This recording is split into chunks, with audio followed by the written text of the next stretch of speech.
Well, the faces are new. The stakes are high. The first round of cuts has been made, and the competition here in Dartmouth is certainly starting to ramp up. We are looking forward to this one here tonight. It's been over 4 months since we've been able to say it.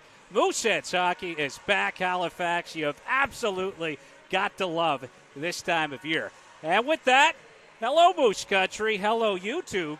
And hello, Internet. It has been a minute. Welcome to the 2021 Halifax Mooseheads training camp presented by Eastlink. We're coming to you live tonight from the Mooseheads practice facility here in Dartmouth. And we certainly wish this rink was full. We wish we were at the Scotiabank Center, but hey, we are trending in the right direction right now. We're absolutely elated to be bringing this game to you here tonight. So fortunate to be with you for this one. My name is Gareth McDonald. Pleased to be joined here by Scott McIntosh, Communications and Media Relations Manager for the Halifax Mooseheads. And Scotty, how fitting then that we're starting the preseason off against a team that last year I'm not sure we saw quite enough of. Oh, it's these guys again, eh? Well, we certainly did see a lot of the Cape Breton Eagles and Charlottetown Islanders, and well, here they are again, and we're facing them. But it's a great time of season, no matter what. We're playing hockey here in Moose Country, and excited to be back for the preseason. And like you said, it's been quite a camp so far. Absolutely. No, it's been terrific. We've had a lot of fun with this one. I mean, I kind of mentioned it there off the top that the competition, it has certainly been ramping up. And I suppose that really shouldn't be a surprise. I mean, you look at the list of invitees, Scott, you look at the lengthy list of returnees, and, there really aren't a lot of spots up for grabs here on this Mooseheads roster. Absolutely not. Like you said, the competition has been absolutely fierce. There are probably 9 locks at the forward position. When you run down the names, you've got Jordan Dumais, Marcus Vidicek, James Swann. Shout out to Bryce. Big shout out. A big Mooseheads alumni. The list goes on and on. Denoyer, Leroux, or so I would say 9 locks at that forward position. And then you've got veteran guys who've been here for a couple of years, like Cole Foston and Landon Myron, who have done their part. And, young guys pushing for that final spot. And we're going to see one of them tonight as well in Bryson Boudreau has certainly opened a lot of eyes so far. And I think, kind of continuing on that trajectory of scoring goals, which he's done throughout his minor hockey career. Well, that's it. I mean, everyone loves an underdog story, and that's exactly what Bryson Boudreau is here, right? Because, I mean, this is a guy, you've covered him at length during camp so far. It really was a last-minute invite. Yeah, he really was. And speak of last minute, it was the morning of last Wednesday when rookie camp opened. Allie McDonald, the assistant general manager, was on the phone saying, hey, we need a guy. Can you come? And he was here in a flash. He had answered the phone. He was ready to play, and he got here and, started scoring goals right away. He scored a dozen so far between rookie camp and main camp, and maybe some people were expecting him to slow down a bit once the veterans arrived here on Saturday, but that hasn't been the case. So, a guy with a very interesting backstory as well, and I know you've seen him a lot with your work with Hockey Nova Scotia. Well, yeah, and I suppose I have had the opportunity to speak with some people that are a little more familiar with him than myself. And, he's a guy that's always had a few things, I suppose you could say, going against him. His first year of, what we call U18 now, formerly called midget, his first year, he was a guy that was a little bit smaller, maybe not as physically matured. He's still a pretty rangy guy, but he has had a bit of a growth spurt. He's up to 6 feet tall right now, still only 144 pounds, but size was a bit of an issue a few years back. So he was a guy that wasn't able to kind of crack that U18 major level, or what we used to call major midget. So where he played back during that 2018-2019 season, which would have been his draft year, he played with the Basin Armada in what was then the minor midget league, now called the U16 AAA league. And he absolutely tore it up. 27 goals, 43 points in just 30 games. That was 7 more points than anyone else in the league and 19 more points than anyone else on his team. He follows that up, does crack a U18 major lineup the next year. He's in Cole Harbour, 23 points in 34 games. Not a bad season, but he's cut the next season, this past year. And it doesn't take long for Tim Boyce, head coach of the Halifax Max, to swoop in there, scoop him up, and he had a great year this year. Finished fourth in goals and 18 goals on the year in just 29 games and 6 assists in 3 playoff games. So just a real good story, like we said, and a guy that throughout his hockey career has just found a way to score goals, and that's exactly what he's been doing here at this camp. And tonight we're going to see him on a line. He's on that fourth line with Landon Myron and Cole Foston, a couple of those veterans that you alluded to, Scott, just a few minutes ago. And in a way, kind of competing against those guys for roster spots. And, I mean, there's also the possibility that they could make up a fourth line in this Mooseheads team. That's a pretty good-looking line right there if you look at it. And, just to finish on Boudreau, he's a guy who has come here and made the absolute most out of camp. No matter what happens in the end, he can walk away and say, you know what, I played to my strengths. That's what the coaches asked in the very first team meeting on Wednesday. Sylvain Favreau looked at everyone in the room and said, please, don't try to do too much. Don't do something that you can't do. Just play to your strengths. And goal scoring is his thing. He's done it in spades. And then, like you said, he's out here competing with veterans like Cole Foston and Landon Myron, who are certainly no locks to be on this team, but they aren't backing down either because Cole Foston has had a heck of a camp so far. Absolutely. Cole Foston's been great. I mean, I came here Sunday morning, wanted to take in that first game, with the vets and some of those rookies, some of those young guys. And I'm not sure anybody stood out as much as Cole Foston in that first period. He was throwing his body all over the ice, just came onto the ice, came out of the dressing room like he was shot out of a cannon. He finished 3 or 4 big hits in that first period. I would say, along with Stephen Davis, the most physical player on the ice. And a bit of an issue, perhaps we could say, for Cole has been consistency. And if he could just find a way to, kind of bottle up the way that he starts a year, the way he starts a game, and he's able to spread that over a 68-game season. He's able to play a full 60 minutes with that same intensity, that same energy. He's a player that could be a very difficult guy to have to line up against, to face off against in this league for the next couple of years. Yeah, and he's done at camp exactly what Cam Russell wants to see out of him. When he's mean and hard to play against, that's what you want on your fourth line, right? So he would be the ideal player. He's a player they've drafted and developed in this system. That's what they want.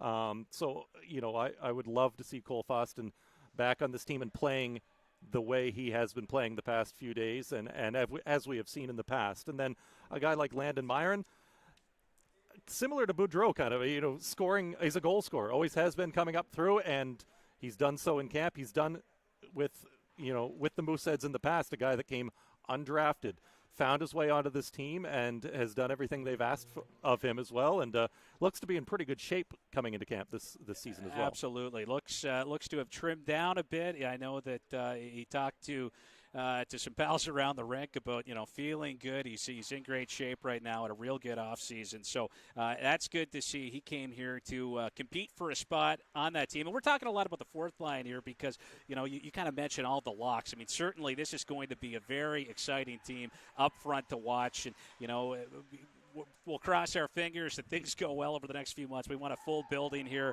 at the Scotiabank Center, and I know that fans in Halifax, they want an opportunity to watch guys like Marcus Vidicek and Jordan Dumais and James Swann take the next step. Attilio Biasca, Santa Peters as well. We'll certainly talk a lot about those guys throughout the game here tonight. But on the back end as well, it's a very similar story to that forward group because there's not a lot of empty roster spots. That blue line, it's not a lot of vacancies. I mean, Captain Justin Barron has moved on, so that's a big hole there. But you've got Jake Furlong back, Cam Wynot, Stephen Davis, as we mentioned earlier. This is going to be a very difficult blue line to crack, and there are a lot of returnees here, Scott, at this camp, and not a whole lot of guarantees. No, not a lot of guarantees. You've got the 5th overall pick, Dylan McKinnon, coming in from Moncton as well, who's really going to be a major part of this team going forward. So he's there. You've got 2 20-year-old defensemen as well coming back in Brendan Tomlinson and the newly signed David LaFrance. He's a guy very familiar with Sylvain Favreau from his days in the CCHL. Played NCAA hockey for Robert Morris University until that program actually lost its funding and was shut down at the end of the season last year. Sly was quick to get on the phone and give him a call and thinks he'll be a great fit here. So then you've got guys like Keegan Hunt and Lucas Robinson and returning players who, similar to the fourth line guys, who are, kind of fighting for a spot. Worthy players for certain, but you've got young guys pushing them. And we're going to see one here tonight, an American in Brady Schultz, who was drafted a couple of seasons ago, wasn't able to come up due to the pandemic last year, and we're excited to get a look at him. I've watched him throughout camp, and boy, can he skate. Absolutely, and it's really interesting here because this is not something we always see, having an American player stick around this long. No, this is, it's huge for the league. It's huge for the Mooseheads when you can have these Americans come and stay. And, we're going to pause now for the national anthem.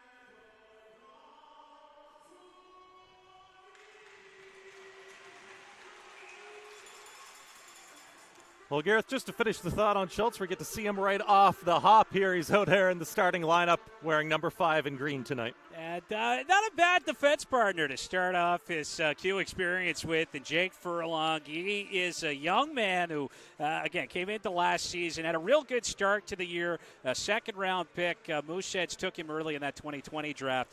But he's a guy that I know the Mooseheads coaching staff, the scouts here, they're pretty excited about Jake Furlong because it looks like he has taken a big leap forward in his development. We'll talk about him in just a bit. Mathis Russo getting the start in goal, a player that you got to think this backup position, it's his to lose.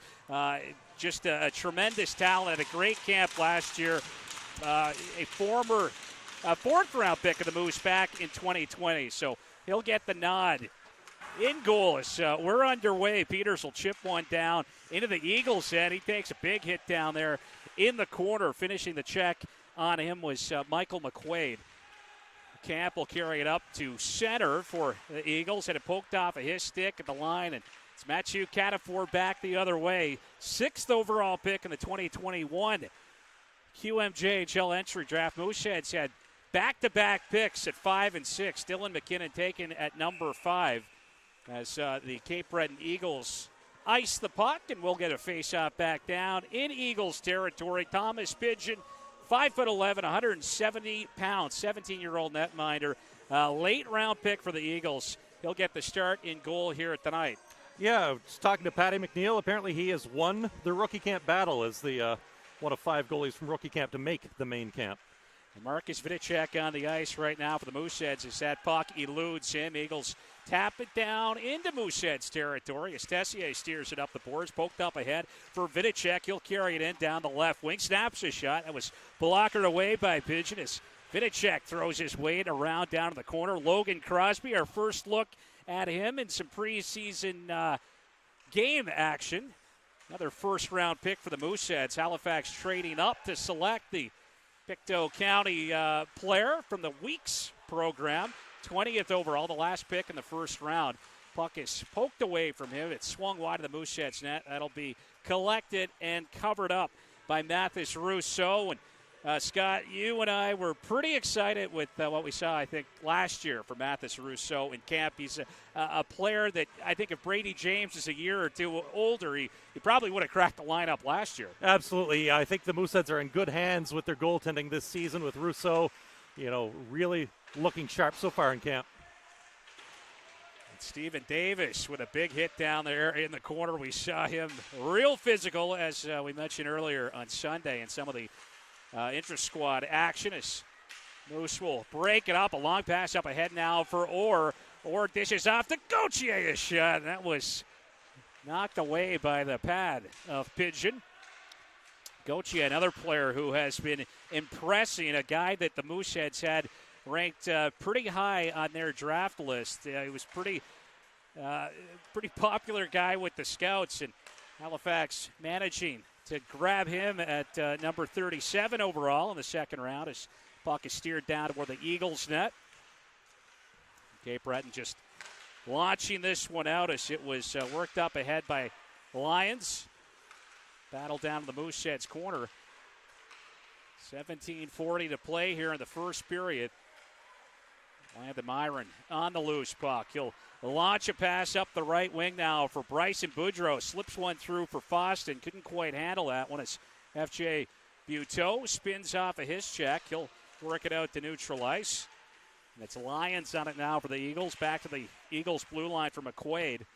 F.J. Buteau back on it. His pass, that was picked off by Boudreau. He's got help coming in the form of Foston, but he couldn't get the pass through. Now back to Schultz, a shot right on, and Pigeon will make the stop and hang on to it here. 17:07 left in the first period. We get a little look at Boudreau already right off the hop as well as he creates the turnover there and a scoring situation. And I've heard some good things about his trash-talking abilities as well, Gareth. Apparently he's got one of the best tongues in all of minor hockey for trash talking, so that's always helpful. We heard that. There's the old cliche, a guy that you hate playing against, but you love having him on your team, and that certainly seems to be the report on Bryson Boudreau.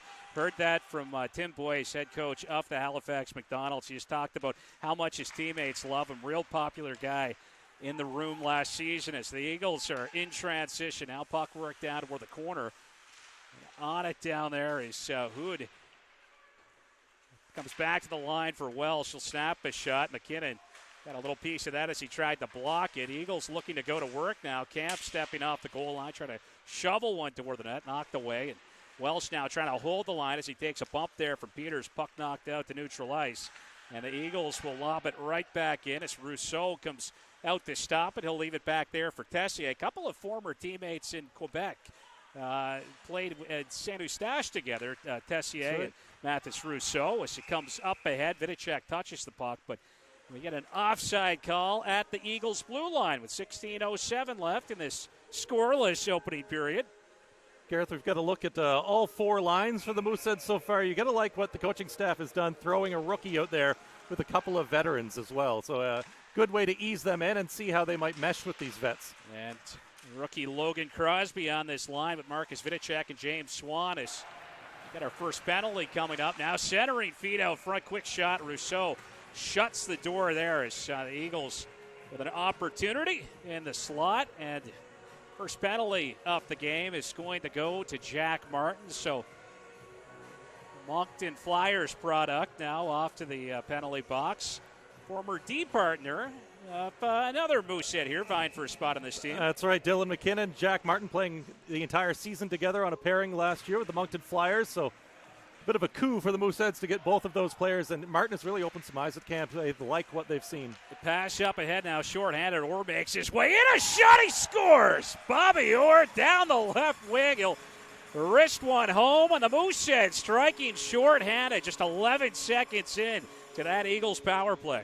Yeah, I think that's something that we want to see a lot of this year, and Bobby Orr is primed for a big season in Moose Country, Gareth. Well, I think he's pretty jacked up. Had a big summer back at home. Was talking with former Mooseheads goaltending coach Marco Raimondo a little earlier on Martin today. Has really opened some eyes at camp. Bobby Orr, any chance he got ahead now, short-handed. Orr makes his way in. A shot, he scores! Bobby Orr down the left. Always looking for a little bit of free ice. Some shooting opportunities from Marco, and looking for a little more as he shoots and scores. And I think, Scotty, maybe that little practice time during the offseason has paid some dividends. Yeah, get excited, Carolina Hurricanes fans. That was a big summer for Bobby Orr. He was pumped up about being drafted into the NHL, and he has come to camp looking like $1 million. Marco, looking for a little more as he shoots and scores. And I think, Scotty, maybe that little practice time during the off player that, kind of like James Swann, really takes the workout routine, workout plan, that whole regimen extremely seriously. A couple of former teammates with Lac St. Louis. Yeah, really refreshing to see a couple of youngsters that are that dedicated and they have their eyes on the prize. And it's just great leadership by example for this team as well. The Eagles now will work this one in. McKinnon's after it here for the Mooseheads. Foston in to help out as well.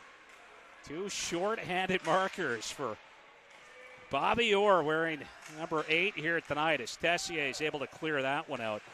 Alex Tessier, he had a big camp last year for the Mooseheads. He was undrafted in his first year of eligibility back in 2019, but Mooseheads taking him in the 5th round back in 2020. And speaking of opening eyes, mentioned that earlier with Jack Martin. That was certainly what Alex Tessier did last year. Yeah, for sure. They loved what they saw of him. He kind of got a raw deal by getting that shoulder injury. I think only 15 games into the season. We didn't see much of him at all the rest of the way. But he has come back strong and healthy and looks to have a solidify a spot here on this D core. Tessier's, done nothing to make the coaches think otherwise.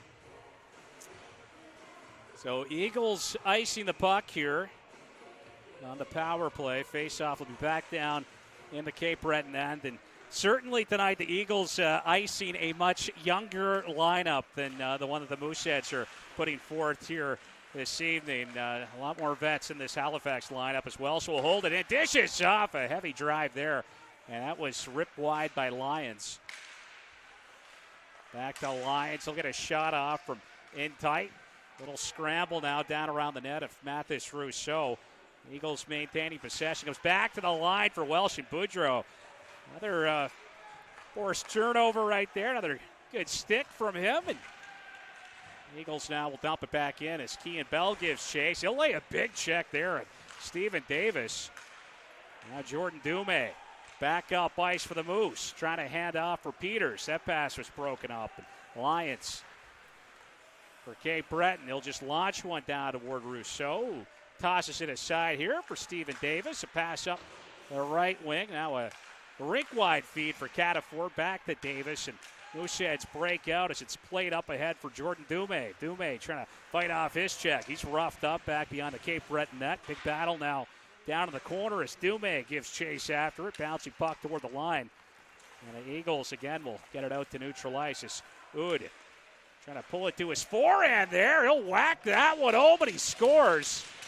Oud just kind of chopping at it after he kind of looked to have lost the handle on it, but a good recovery. And that looked like it may have had Mathis Rousseau a bit confused, bit handcuffed, and the Eagles back within one here. Yeah, it's hand-eye coordination at its best right there. It almost forehand like there. He'll whack that one home, but he scored. Because it was kind of a fake swat and goes bar down really on that shot. So that was a nice little goal. And you mentioned that Mooseheads have a much stronger lineup iced here tonight than Cape Breton, but that's when you got to look out for the other guys, right?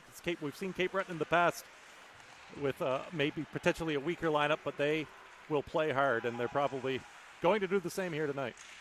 Swann taking a bump there as he tried to force that one in. Eagles in control. It's going to be bounced out by Buteau. Vidicek on it now for the Moose. Ahead for Crosby. Makes his way in and get an offside call there at the line. Logan Crosby, interesting story. Mentioned that he was the last pick of the first round. And sounds like in the Nova Scotia U18 Major League last year, had a bit of a strong start, maybe kind of had the play trail off for a little bit. By the end of the year, he pretty much talked to anyone who followed that league closely, and he was probably the best player in the league.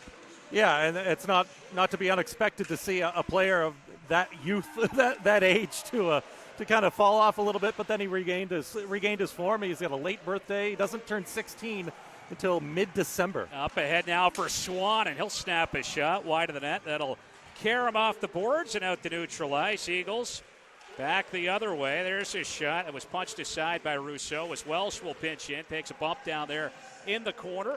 Tilio Biasca laying the body on him as Moose will send it out to center. Broken up out there by Welsh, but has it stripped away by Tilio Biasca.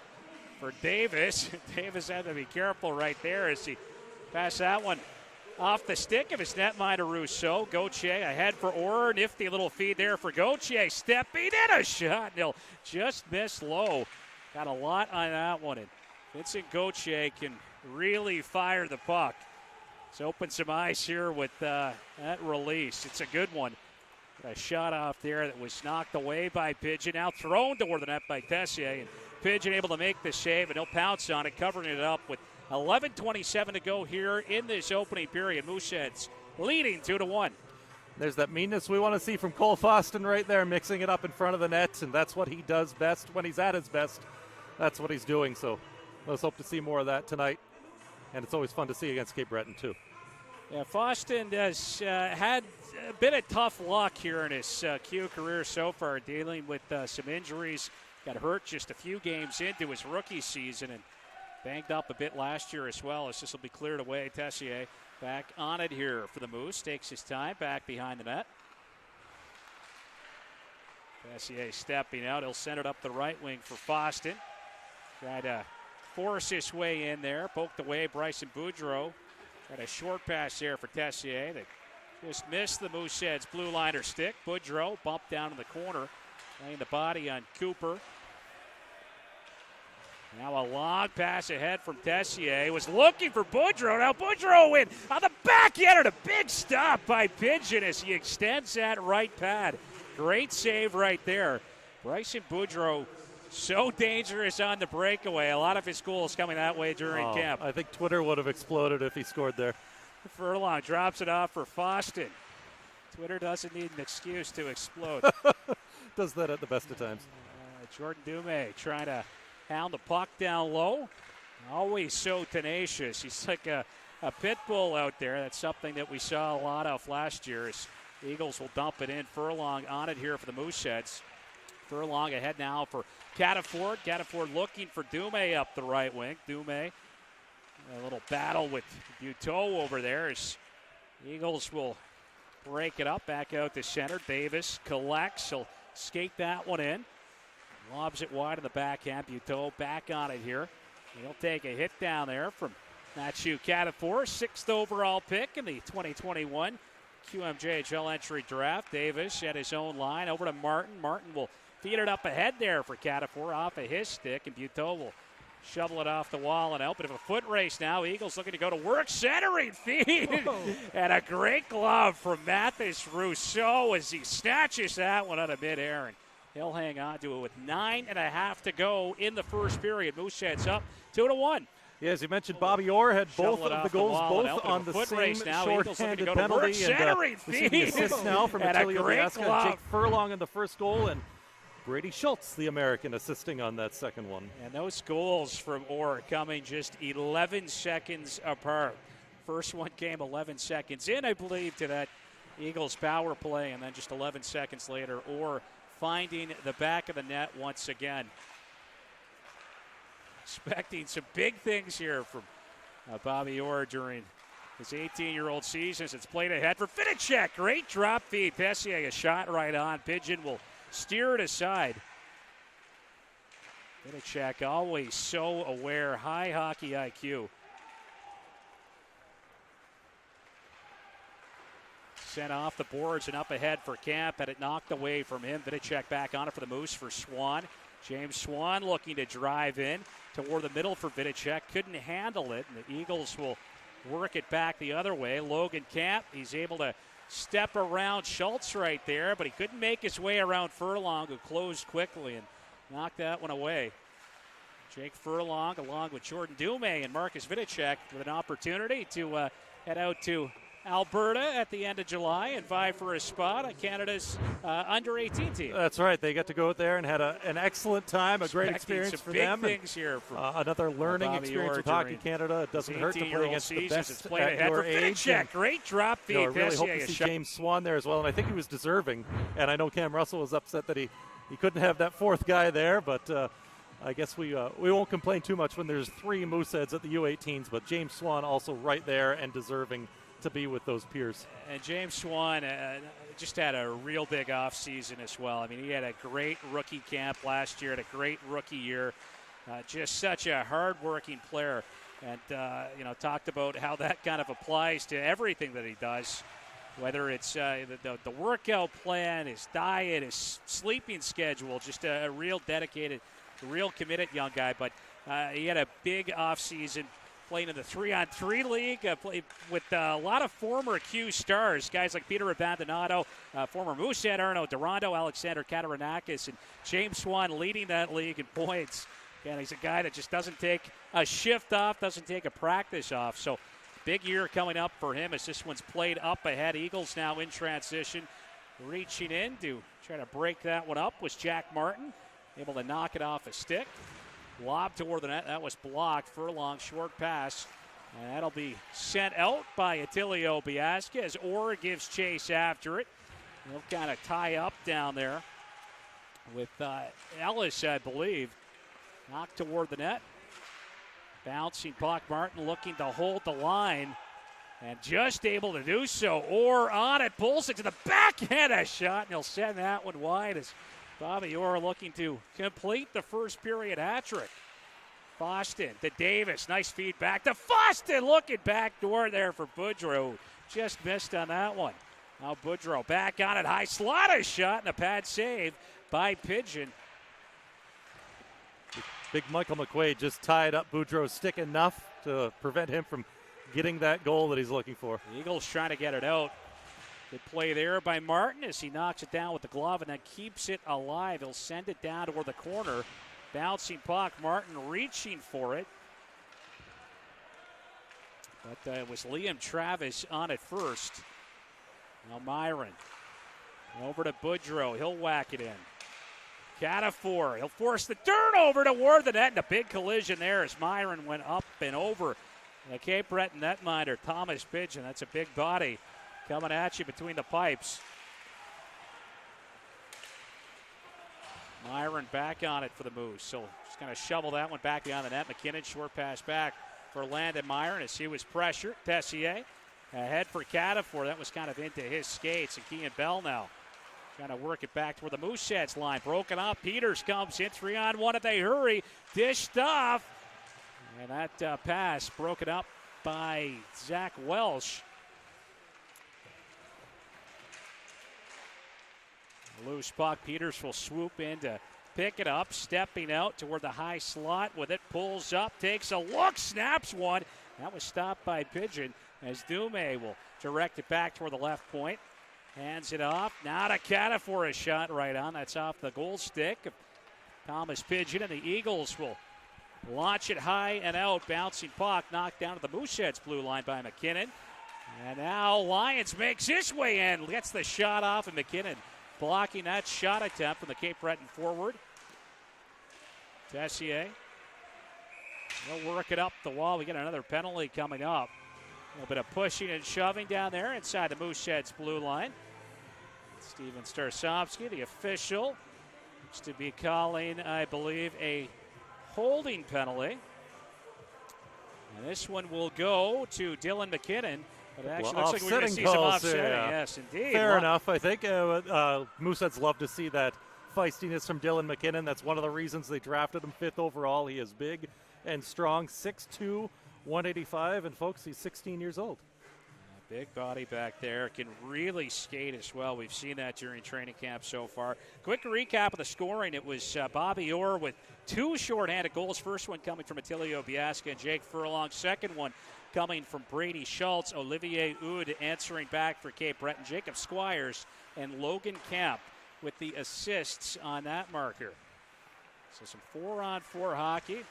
Open ice, and there's a good bump from Schultz. That allows Furlong to come in and pick up the puck. He'll play it up ahead now to Crosby. Crosby trying to get the pass through there. Was looking for a streaking Vidicek, but didn't quite get that one through. And the Eagles back out to neutral ice with it.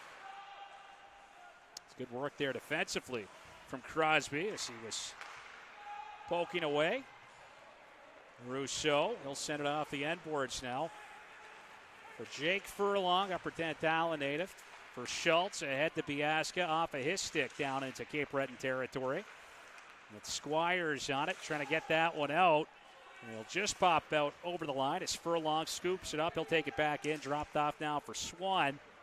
That's off a leg down toward the corner, and Schultz deep in the action here for the Mooseheads. Now Swann on his backhand. He'll fire that one up and over the net. Now it's Logan Camp in transition here for the Eagles, driving in down the left wing side. He'll take a bump down there as Martin laid the body on him. Jack Martin ahead now for Swann. He'll drive toward the net. A shot and a pad save by Pigeon again. That right pad, he's been kicking it out a few times here in the first period. A couple of big stops from him, and he'll shut the door on James Swann, and we'll get a face-off with 3:33 to go. Martin laid the first. body on him. Pigeons look pretty good tonight, Gareth. I mean, those two Bobby Orr goals, I don't think anybody's stopping now those. for Swann. He'll drive toward the net. A shot and a pad the skill save. was on display, but he's made some pretty key saves for the Cape Breton so far.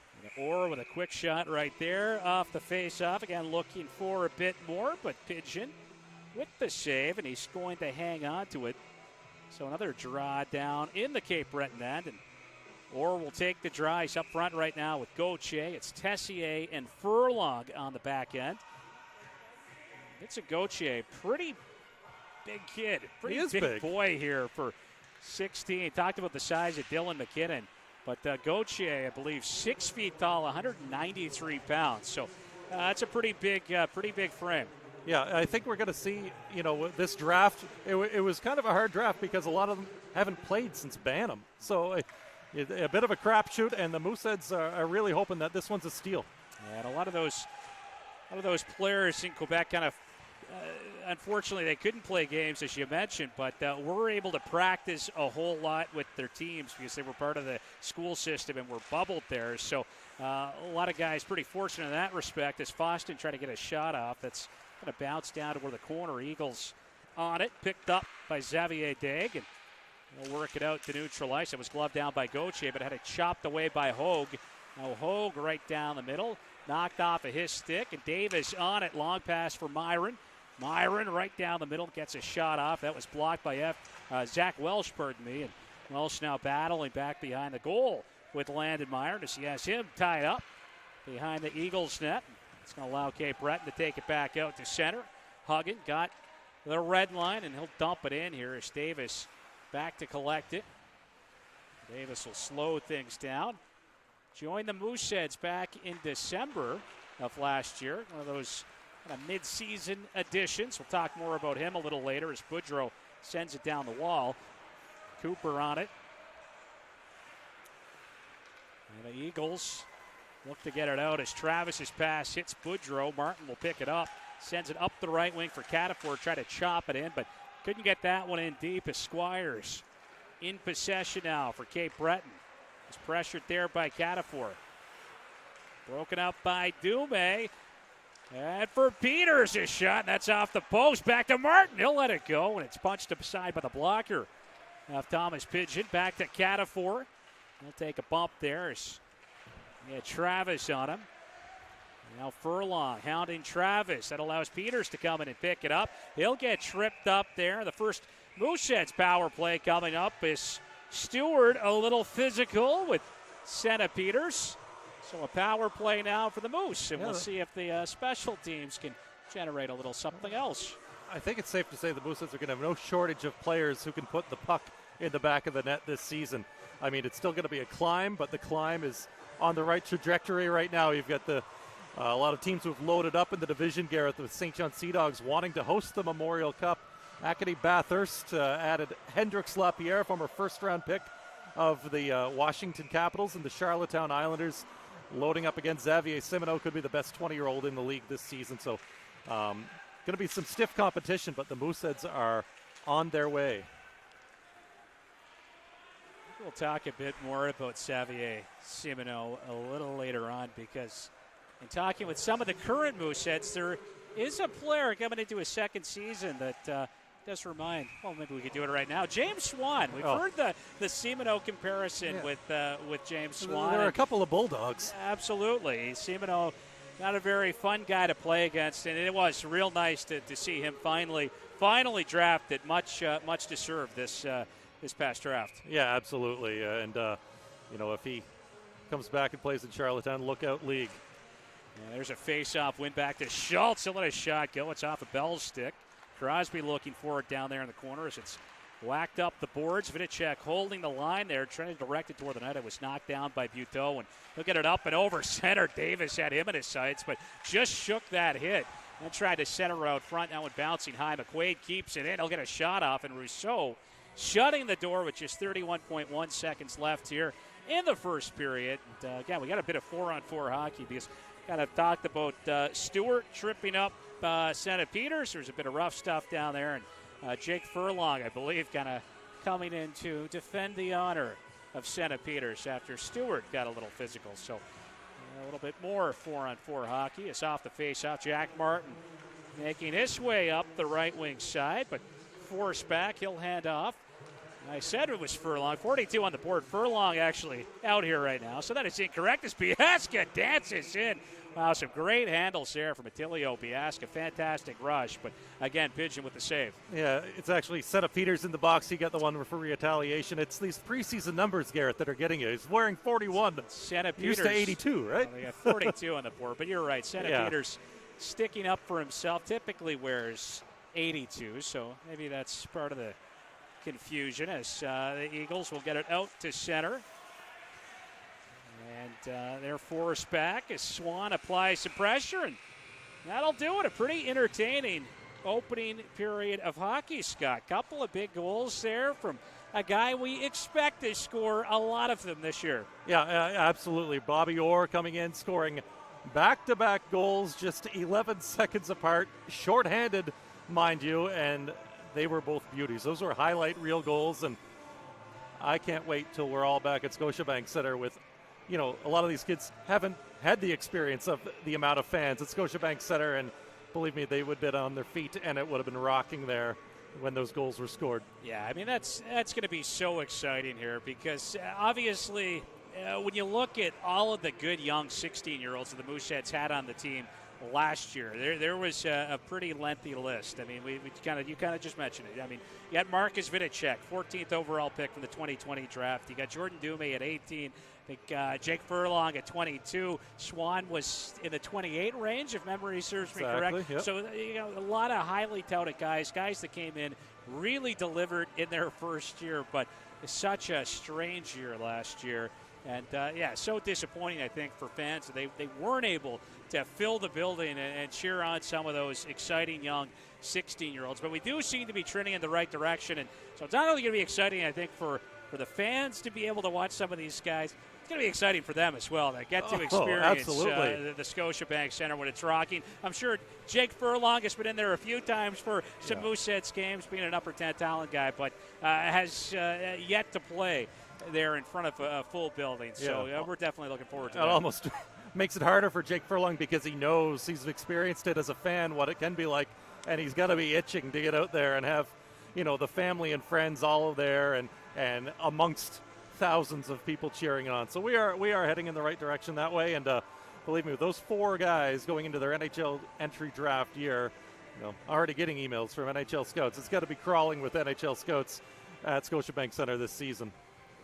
Absolutely, and I think we'll take a little break here. We'll be back to chat more about that opening period. Certainly chat more about what we've seen from camp. We'll talk a bit about some of the expectations for some players, guys like St. Peter's and Attilio Biasca. Talked about some heightened expectations perhaps for a Bobby Orr, a Jordan Dumais, Marcus Vidicek, James Swann. Same thing for Attilio Biasca and St. Peter's and then some. And obviously this is a different situation this year for them, a much more favorable situation because both of those guys joining the team late. They came in. They were unable to get into the country for training camp. Didn't join the team until January after they represented their respective countries at World Juniors. So just a different feel this year for both guys. And we'll talk a bit more about that during this intermission.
Oh, it was super enjoyable. I learned a lot being out there. Got to practice with guys who were signed and pro guys, and it was a great learning experience. Yeah, what are some of those things you would learn as a goalie by going to a pro camp like that? Oh, just the change in speed, learning to adjust to how the different players shoot. It was so much fun. Now, am I correct in saying that you may be going back there again next month? Yeah, I head back down there for a rookie tournament. Now, you're with a talented young team here in Halifax. What are some of your expectations for this coming season? And now you're kind of thrust into the spotlight as the number one guy. I think everything's earned, but I think we're expected to do a lot better this year. We've grown together since last year. Everybody's a little bit older, everybody's a little bit stronger, a little bit faster, so I'm expecting us to do a lot bit better this year. How was your summer? I know you've spent a lot of time training with former Mooseheads goalie coach Marco Raimondo. Yeah, worked hard with him throughout the whole summer. He's been teaching me for a while now, and it was super enjoyable. All right, David, you're a new addition here with the Mooseheads. Talk a bit from your perspective how the journey came about for you to join the team. Yeah, after last year, I spent in the U.S. playing some college hockey and at Robert Morris, but unfortunately, in the middle of summer, the school announced they wouldn't be funding hockey anymore. So me and all of my teammates from last year were kind of stranded for spots. And Sly, the coach here, and Cam Russell, the GM, contacted me, and we had really good talks. And I decided to make the journey to Halifax and play here. Yeah, how excited are you to join this? How great of an option was that for you to come to Halifax? Yeah, it was great. I was really happy to come here. I mean, the organization itself has so much history, and I think the group is really good. We got a lot of young kids that have a lot of talent, so I think it's going to be a good year. Yeah, you come in here as a 20-year-old, a veteran leader, but you're a new guy at the same time. How hard is it to kind of come in here and take over a leadership role like that? No, it's definitely something different, but I think the guys have welcomed me pretty well already, and I'm going to do my best to fit in with the group and go from there. Tell us a bit about yourself as a player. What are some of your best assets as a defenseman? I think I'm a two-way guy, just not too flashy, but I think I play good defense in my own zone, and I can put some points in the offensive zone as well.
welcome back here to the 2021 Halifax Mooseheads training camp presented by Eastlink. My name's Gareth McDonald. Scott McIntosh, Mooseheads Communications and Media Relations Manager, back with you here for the second period. And Scott, pretty entertaining first period here of preseason hockey. Mooseheads up 2-1, and quite a penalty kill for one Bobby Orr in that first period. I think it's the perfect penalty kill, isn't it? Back-to-back goals, 11 seconds apart, shorthanded, and electrifying goals from Bobby Orr.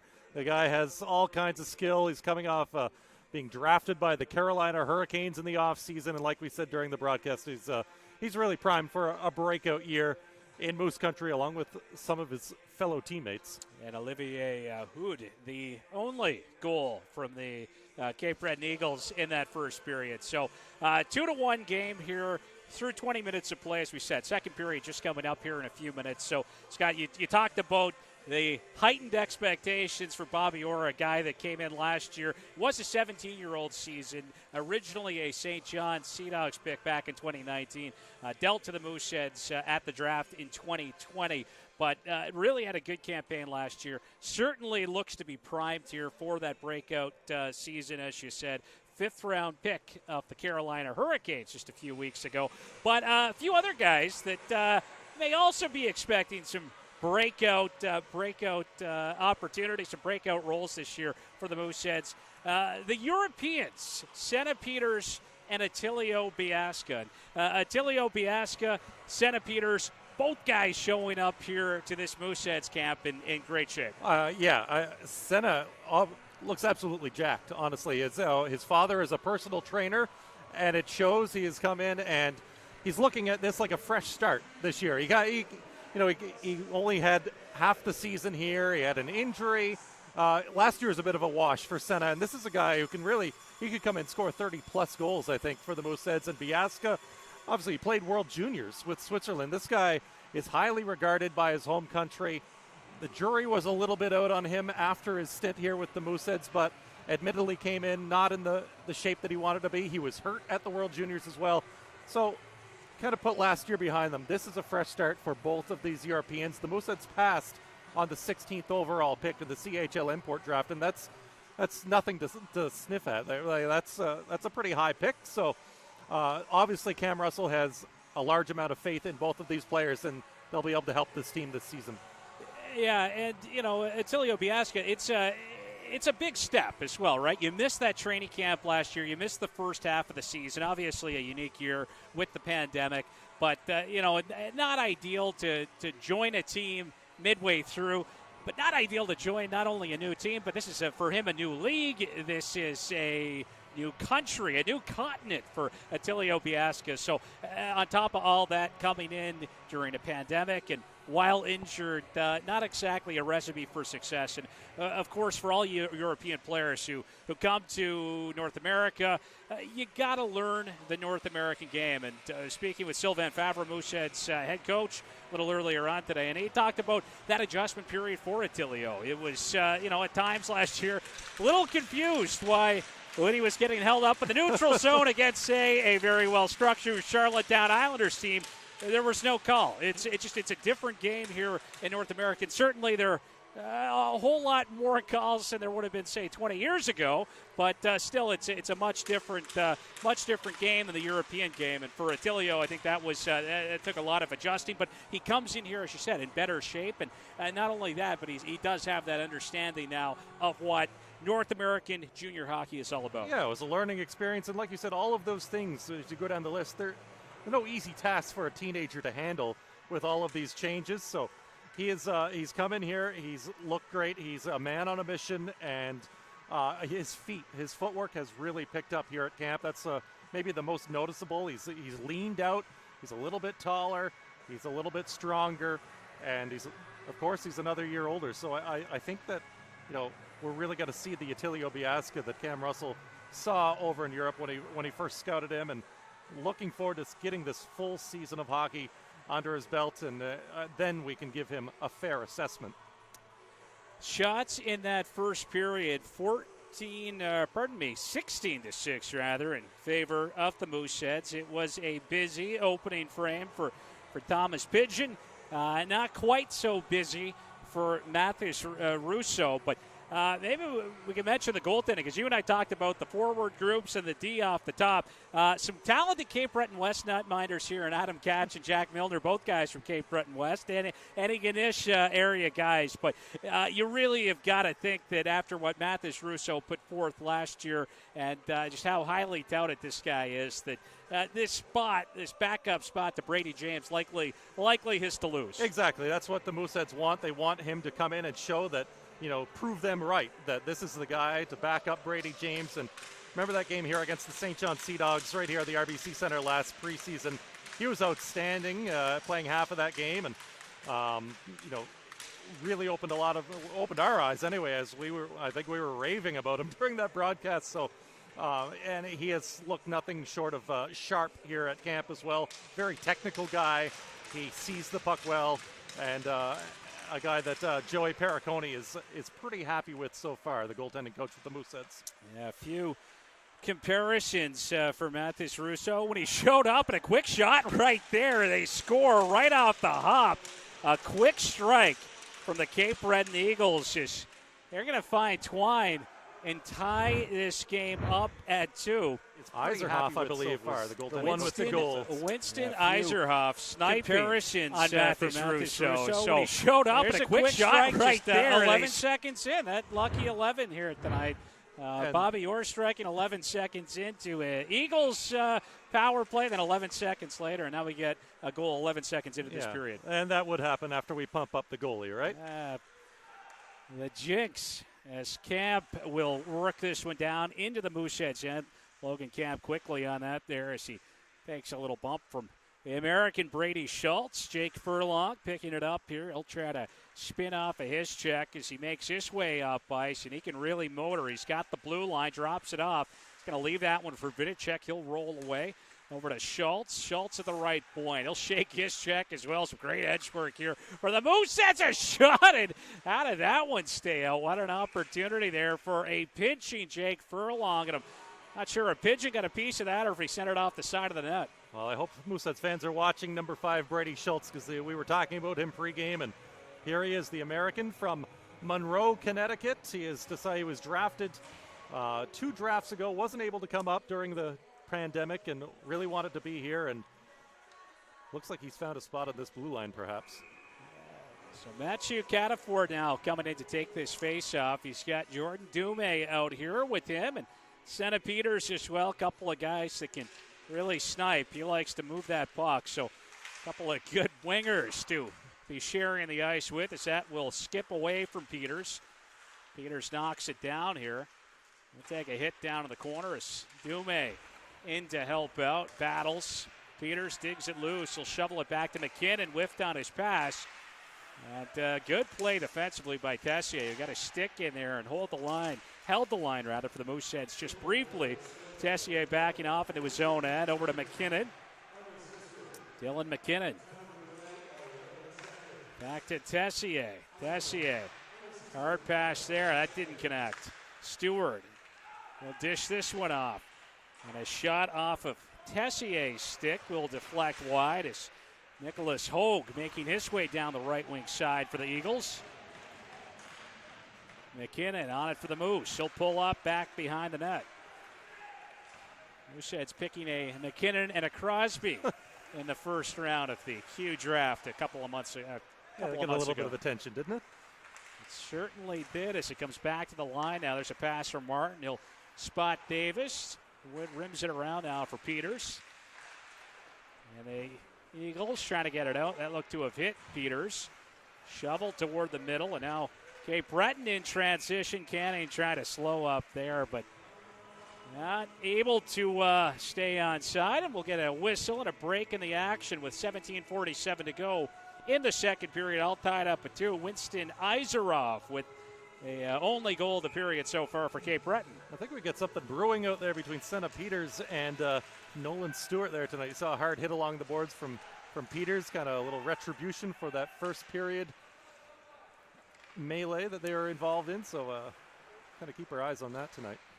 Davis will play it up the boards now, and Martin ahead toward the middle for Orr. He'll bust in down the left wing, got a shot off, but that was off a stick, and now a little scramble at the side of the net. Gauthier able to sweep it to the right point for Davis. He'll step in. There's a shot, a block with a shin pad by Cooper, centering feet, and that will miss its mark as the Eagles back the other way. It's Huggan.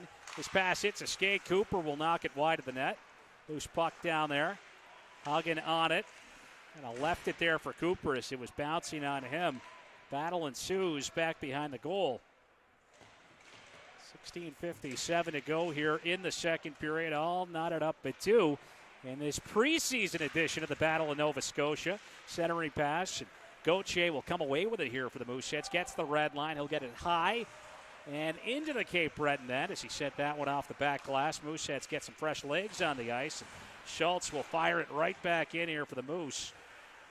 And that minor pigeon came out to play it. It slipped past, and Myron on it here for Halifax. Foston tried to drive toward the middle.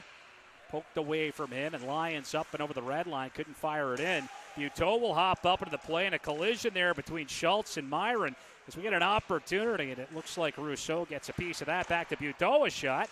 That was sent right on goal, and Rousseau makes the save. Battle along the half wall.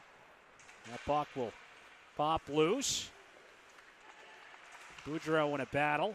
Bell directed toward the net. Buteau jumping up into the play. Takes it back behind the net. The defenseman, former 5th-round pick, sending it back there for his partner, Welsh, who fanned on his shot. Furlong ahead for Boudreau. He'll drop it off for Foston coming in down the right wing. Hard shot. Foston puts it right on, and Pigeon will make the save and hold on to it. Nice play by Boudreau in the neutral zone. A little backhand pass off to Foston. He gets a good shot off, and I think that fourth line has played pretty well tonight. You see Zach Welsh out there on the blue line for the Cape Breton Eagles, and those Welsh bloodlines run deep. We've had one here at Halifax Mooseheads camp this past week in Liam Welsh, and he's had a pretty good camp, the Halifax Max player. He's a hard-nosed little forward. I like him. A cousin of Zach Welsh, and Zach, the younger brother of longtime Islanders netminder Matt Welsh. Nick Welsh having a pretty good career as well, an older brother as he comes back to Crosby. Got a shot off. That was off the skate of Hood. Now some physical play down there in the corner from Vidicek. Swann in a battle with Welsh behind the net. Vidicek, he'll work it loose. Back to Tessier. Lets a shot go. Pigeon makes the stop. Puck is loose. Swann swarming the front of the net there. Trying to get it on goal, but the Eagles break free with it, and Camp will get it up and over the blue line. Comes in down that left wing side. Was kind of slowed down there by Davis, and that allows the Mooseheads to take it back the other way. Over to Crosby. He'll let his shot go. Fought off by the blocker of Pigeon. And now Crosby right back on it for Halifax. But not able to make a pass as it's worked toward the middle for Canning. He'll drive right up the middle. Gets a shot on net.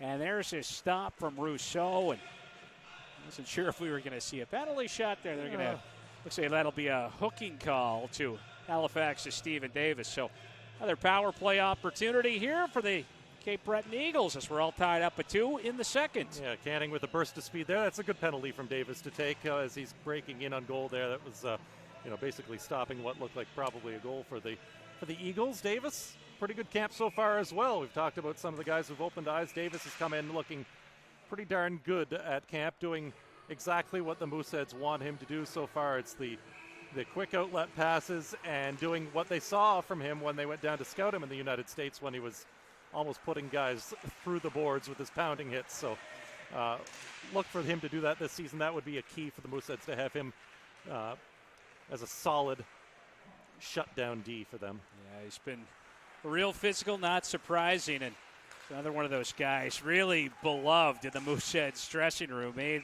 quite an impression on his new teammates. That didn't take very long at all, and just a real popular guy, a guy that you would expect to see wear a letter, I would think, at some point here on this during his time with the Mooseheads. Yeah, one of those guys that everybody gravitates to. You can hear him talking a mile away. Just a fun-loving guy, but when it comes down to hockey, he means business as well. McQuaid dishes that one off for Hogue. Back to McQuaid. Hogue on it here at the The left point makes his way down toward the half wall. Back to McQuaid, who was calling for it. He'll swing that one rink wide. 45 seconds gone on this Eagles power play. There's a shot from Canning, and that one will deflect wide. That'll be cleared away by Dylan McKinnon. Lucas Canning, second-round pick of the Cape Breton Eagles back in 2020. Like Logan Crosby, comes from that Weeks U18 Majors program. There's an outlet pass ahead for Canning. Kind of missed its mark. Furlong winning the race to that puck, and that is going to result in an icing charge here on the power play for Cape Breton. So we'll make our way back down to Thomas Pidgeon's left for a draw with 13:26 to go in the second. 53 seconds remaining on that penalty to Halifax's Stephen Davis. Yeah, shots 20-10 right now for the Mooseheads. A lot of credit got to be given to Thomas Pidgeon for his play so far. The young goaltender with 18 saves. And Pidgeon, he's been quite a story at that Eagles camp as well, because a late round pick, 11th round pick of the Cape Breton Eagles, and they've been impressed with what they've seen from him. Yeah, you get anybody making a contribution in the 11th round, you're more than pleased. Gauthier with a good chance there, shorthanded, and we saw that heavy shot that he's got. He ripped it. Biasca will clear it away.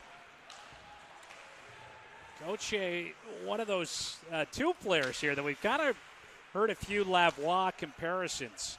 Raphael Lavoie, as Bryson Boudreau will make his way in shorthanded. Took it back behind the net and then kind of got bumped off the puck. That allows Cape Breton to come back the other way. Davis Cooper down the left wing. He'll roll it down toward the corner.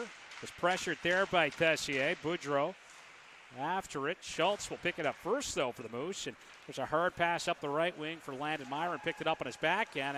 He'll drive in, tries to center, and good defensive play right there to break that one up by the veteran F.J. Buteau coming into his sophomore campaign with the Eagles. He takes a big hit. He gets laid out by Cole Foston, and now Myron toward the net on the backhand, and Pidgeon. Another save there for the netminder, and he'll grab a hold of that one. But Cole Foston, as we said, doing exactly what Cam Russell and the Moosehead scouting staff wants to see from him. Yeah, he's stating his case out here again tonight, as he has done throughout the training camp. So it's nice to see once you get in a game situation against a visiting team that he's continuing that, and that's what you want your fourth liners to do. You want them to hit. You want them to play hard and just make life miserable for the opposition. Face-off win there. A chance for Vinicek. He had the little redirect and then had an opportunity in front, but Pidgeon able to keep it out. Man, had a bit of help from the post on that one, the side of the net anyways. They got another whistle and break in the action with 11:51 to go here in the second period. A little bit of pinball wizard in the crease there for Pidgeon, and fortunately for him, it stays out. Marcus Vinicek taking that draw, lined up there against Patterson. The Mooseheads come away with the puck as Swann will force this one in. That gives chase. A bump down there on Welsh. But the Eagles, they'll make their way up ice here as Lyons carried it in. Had it knocked off of his stick by Vinicek. Puck forced back down to the corner here by Logan Crosby. He'll collide with Welsh down in the corner. Pass. Knocked away there by James Swann. Carried out to center. Squires will play it back into his own end. Now as Dume's on it. Dume, a little saucer feed out front. They score. James Swann. He'll roof that one on Pidgeon, and that's going to restore the Mooseheads lead. What a pass right there. Nice finish from Swann. Yeah, perfect finish, but how about play that back saucer to his own pass? end. Perfectly Now timed. as Dume's on it. Dume, a little No, saucer it's feed not out really a front. far They distance for a score. saucer like that. James It's just Swann. right onto the tape of James Swann, who makes no mistake. And I cannot wait to see these guys in the regular season, to be honest. It's these young guys that are coming into their 17-year-old year. They really were some of the best 16s that we've seen in a long time with the Mooseheads last season. And this year, a whole lot more of us get to be there in person to see it. Jordan Dume will pounce on this puck, takes it back behind the net, and then just trying to avoid a big collision back there as Schultz lays the boom. A big check, throwing his weight around down in the Cape Breton. Then that was a solid bump on the Eagles' goal scorer here in this period. Iserhoff, and then Schultz takes a hit from behind from Logan Kemp. No penalty on that play out at neutral ice. The temperature rising a bit on this one. with speed now. A pass over to Canning. He was looking back door right there, but Schultz dropping down in that passing lane. He'll break it up. Cataford ahead for Senna Peters. He'll come in down the right wing. Peters dishes off to Furlong. A shot and a pad stop by Pigeon. And McKinnon lets it rip. But that stays out. Peters quickly gets that one off of the side of the net. Now, again, some shoving from Stewart and Senna Peters. A recurring theme in this one. I like a good August Battle of Nova Scotia, don't you? Yeah, so far so good. Well, we have a second, Gareth. Just want to remind, I wouldn't be doing my job if I didn't talk a little bit about tickets this season. So season ticket and 15-pack holders, remember that you can now renew your ticket package and your seats. That's right, you get to come back to your seat that's been long awaited. It's going to be an exciting 21-22 season. The renewal deadline, by the way, is Friday, September 3rd, so you don't want to miss that. You can visit halifaxmooseheads.ca to renew online, or send an email, tickets@halifaxmooseheads.ca. And we did just get a goaltending change. Just hit the midway mark of this second period, the midway mark of this game. So Jack Milner now in goal. 9th round pick of the Mooseheads back in June. Comes from the Cape Breton West program.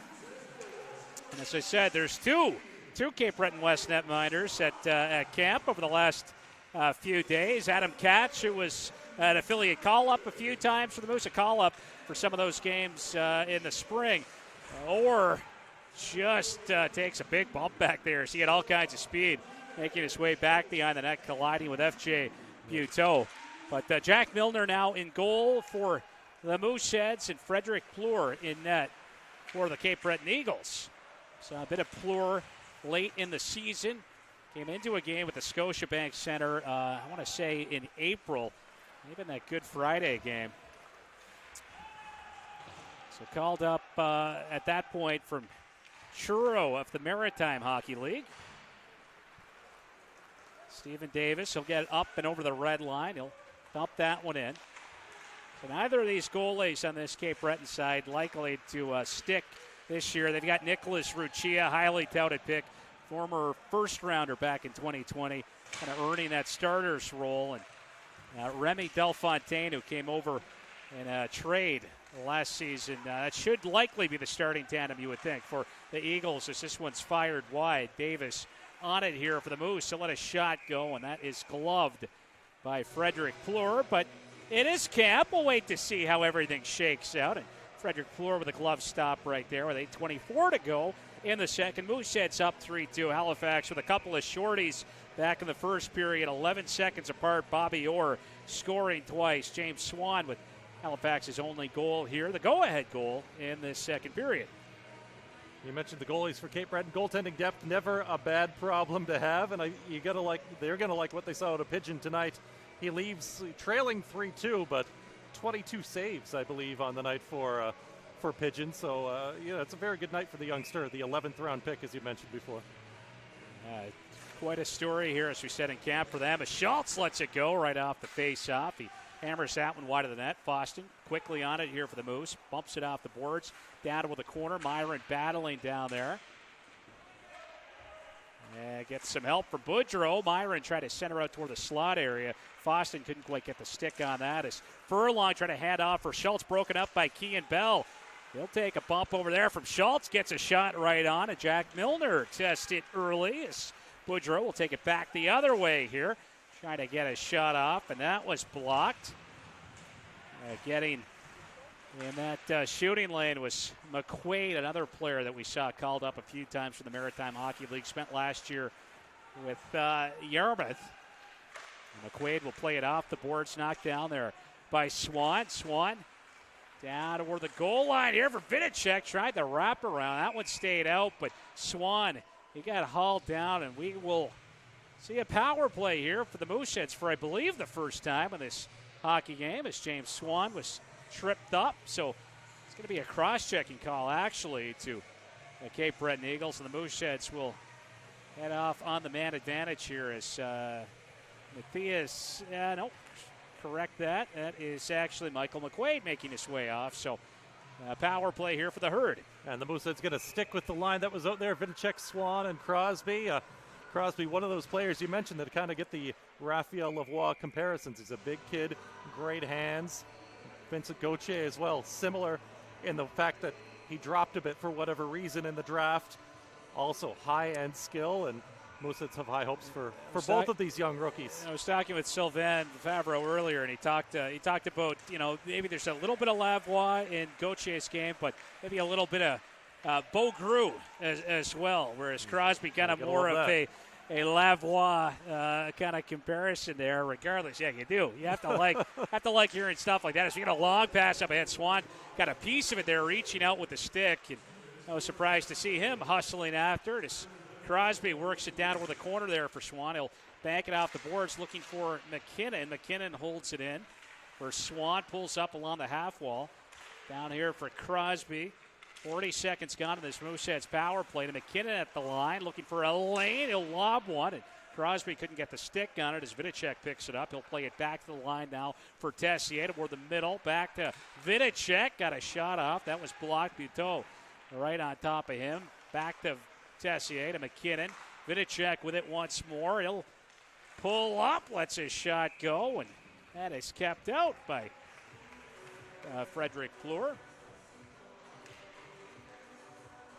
Vidicek, of course, winning the Rookie of the Year award for the Mooseheads this past season, and that probably had to be the toughest decision Cam Russell would have to make along with the coaching staff to pick the winner of the Rookie of the Year award, because, many were deserving for different reasons. Swann, Furlong, Dumais as well. Schultz takes a look, got a shot off. That was blocked. Great feed, a rip there for Peterson. He'll fire that one wide. Dumais. Back now for Schultz. A short pass to Furlong. Looking to spot Dumais with it. Didn't quite connect. Dumais picks it up for Schultz to Furlong. Hands off now to Peters toward the middle for Catafor. Peters right back on it, and he'll rip it hard on net once again. And Frederick Fleur had to come up big there for the Cape Breton Eagles. Lots of weapons on the ice. Yeah, these Cape Breton netminders are really doing the job tonight. Shots 27-11. We said on paper the Mooseheads a much stronger team, but look out for the team that always plays hard, and the Eagles are doing that. They're hanging in there. 3-2 game despite being outshot. Got a real young Cape Breton lineup here tonight. Mooseheads with more vets to be sure, as Orr has it along the half wall. He'll slide it up top for Davis, center point. Dish that one off to Martin. Gauthier taking a look with time ticking down on this power play for Davis. Davis over now on this right flank for Orr. He'll try to hand off for Martin. Martin deep in the action. He'll shovel it over for Gauthier. Right point to Davis. Looking for Orr, and a good stick right there. Kind of reaching in to poke that one away was Jacob Squires. And there's a big collision down in the corner as Davis really throwing his weight around. Yeah, Davis looking like a running back, or a linebacker running over the competition there.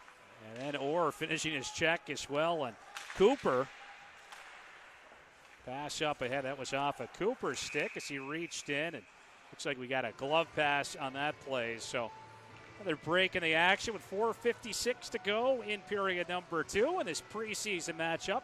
First of the year for the Mooseheads. Halifax leading Cape Breton 3-2. 2 shorties for Bobby Orr. James Swann with a goal as well. And Jordan Dumais chipping in a helper. Olivier Oud and Winston Iserhoff answering back for Cape Breton. See Boudreau using that special tool of his mouth out there right now, chatting with Michael McQuaid. Got a few things to say. McQuaid didn't look like he had a comeback. And we got a whistle here. It looks like a penalty. And Landon Myron right after Hagen. Foston will grab a hold of an Eagle. Tessier in to help out as things get a little chippy right now. Tessier right in the middle of that. Now Foston looks to have a hold of Camp, perhaps.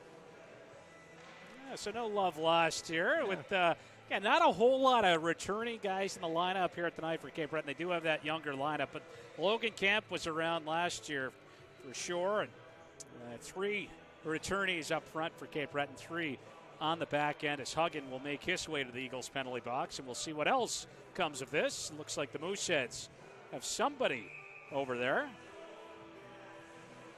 Yeah, the officials are thinking, come on, guys, it's August 24th. We want to get home tonight. But no love lost, like you said, between these two teams, and a lot of these young Cape Breton players just trying to prove their worth, earn a spot on this big team. So it looks like the Moose could come away from this with a power play. A couple of Eagles in the penalty box right now, just one Moosehead, and I believe it's Landon Myron over there. Myron in the box right now for Halifax. Again, seemed to be right in the midst of that little pile up down on the Eagles' end along the boards. And as I said, the Moose do appear to be coming away from this with a power play. They got 5 skaters on the ice. McKinnon and Tessier on the back end. Gauthier, Foston, and Bryson Boudreau up front. So Foston winning that face-off. Quickly play back to the point. There's a shot. They score. Alex Tessier just puts it on net. A little bit of traffic in front of Frederick Plur and the Mooseheads. Back on top by a pair. It's 4-2. Looked like one just straight through, untouched from Alex Tessier, and that feels good for the youngster. Foston winning that face-off. Get some quickly offense play back on the to board. Point. There's a shot. They score. Alex Tessier just puts it. Didn't get touched at all. So again, we mentioned Alex Tessier just had such a good camp. He was a player that we kind of alluded to earlier. He was passed over in his first year of eligibility back in 2019, but the Moosehead Scouts, they were really high on him. They had him pegged as the 3rd best defenseman in the Quebec U18 League during that 2019-2020 season. So scooped him up in the 5th round and really had a real solid camp last year. But you mentioned some of the injury trouble that he ran into, his season ending prematurely in the fall. McKinnon, he's got the red line. He's going to dump this one in. Plur will come out to play it, sends it around the boards. Kean Bell trying to poke that one up ahead for Stewart. He'll work it toward the middle, but that was broken up by Marcus Vidicek. Always in the right place at the right time, it would seem. Vidicek after it down there in the corner. He'll hand off now to Furlong. Jake Furlong, a pass right up the middle. Doesn't quite connect. But Jake Furlong coming into camp looking pretty solid. A guy that's taken a big step forward, it would seem, in his development. As the Eagles look to center, there's a hard pass. It's off a stick. That'll bounce down toward Jack Milner, and Milner covers it up. The goal from Alex Tessier, assisted by Bryson Boudreau and Cole Foston, those 4th liners making it happen there. And just happy to see something good happen for Tessier after what he went through. You're not going to meet a nicer kid on the team, and just so appreciative to be here with the club last season and here again at camp. He was all smiles when he walked through the door on Saturday. Right off that face-off that led to that goal, we saw Foston win the draw. Bryson Boudreau sweeping it back. As the Eagles look for something, and they'll find one. They score in tight. Quick shot there right around the crease from Nicholas Hogue, I believe, and Hogue roofing that one up and over Milner, and the Eagles not showing any signs of quit here sweeping it back. The Eagles look for something, and they'll find one. They score in tight. All over Hogue, but quick shot not there between himself and Milner, which was the problem there, and Hogue was able to gain position and poke it home. And Hogue, probably the smallest player you would think on the ice here, at just 5'5", 141 pounds. So the game has changed, Gareth. Yeah, well, and Hogue certainly not backing down, as you said, on that last play. As he went right to the dirty areas and rewarded as a result. So a 4-3 hockey game. And this draw will come back down into the Cape Breton end with 3:09 remaining in this second period. So now the Eagles with goals from Hogue, Izerov, and Hood. Answering back, it's Orr with a couple of shorthanded markers from back in the first. James Swann and Alexandre Tessier with the goals for the Mooseheads here in this second period. As the Eagles will look to break out. There's a pass toward the middle. The Eagles trying to go to work. A shot ripped toward the net by Oud, and that was knocked away by the blocker of Jack Milner. There's another shot from the Eagles, and Cooper firing that one wide of the net. Davis collects it here for Halifax. He'll take a bump down there behind the Mooseheads net. Dume playing it ahead now for Santa Peters. 3-on-2. Peters dished off for Cataford, a shot. And that will stay out with 2.5 minutes to go. Oud and Dume battling as Santa Peters look to have taken a bit of a high bump there from Welsh. Peters will send it back down toward the corner. And Dume steps out, run a shot, knocked aside by Plur, and the Eagles sending that one all the way back down toward the Mooseheads net. And that looked like it was off the side of the goal. Get an icing on that play. Dume looked skyward after that last one. He thought that was what he should have had. But you talk about high-end skill. This kid, the hands. He scored one yesterday, I believe, in the inter-squad game in the afternoon matchup. In tight. I don't know how he got through. About 3 guys and just roofed it top corner. It was a highlight real goal for sure. McKinnon at the point. He'll let a shot go, and we got a scramble in front. Plur getting a pad on it as Orr was down there. Trying to sniff out that hat trick. He's back on it inside the line. There's a pass. McKinnon letting that one go. Tessier will take a hit, and the Eagles will clear it out as Cooper sends it off the boards. McKinnon backing off into his own end with it. He'll take a look. Long pass up ahead for Gauthier. Too hot to handle. And Squires back in control now for the Eagles. Over for Ellis. Ellis back behind the net for Squires. He'll rim it up the wall. That's going to be chipped out there by Kiefer Lyons. And Alex Tessier back to collect it, and it's stripped away. A chance now for Lyons. Shovels it out front. They score. Looked like Luke Patterson got that one there for the Cape Breton Eagles. And, boy, this game has changed pretty quickly. Chance now for Lyons. Shovels it out front. They score. Milner a little out of shorts there. A big scramble like Luke Patterson got around the Mooseheads net. And Patterson makes his way in, collects that one, and will deposit it into the back of the Mooseheads net. We're all knotted up at 4 here with just over a minute to go in this second period. Patterson, a 4th-round draft pick this year. He won the New Brunswick League with Moncton last year, so he's very familiar with Jack Martin and Dylan McKinnon. Nice. So wins that scoring race. A guy that can put the puck in the back of the net as Schultz will try to create some space for himself. Sends it off the wall. Swann pressured down there. He'll play it off the end boards for Jake Furlong. Furlong now taking a look. Try to flip one up ahead for Swann. That was gloved down. Schultz will take it back into his own end. There's a pass up ahead. Boudreau trying to shovel that one out. Knocked down again. Furlong back on it for the Moose. Ahead to Foston. It was looking for Schultz, who was trying to jump up into the play, but again, broken up by the Eagles. It's the Moose are forced back. Swann. They'll spin back here in Halifax territory. There's a long pass up the right wing for Foston. Pulls up just inside the line. Kind of mishandling that one as we felt some pressure. Canning will get it out.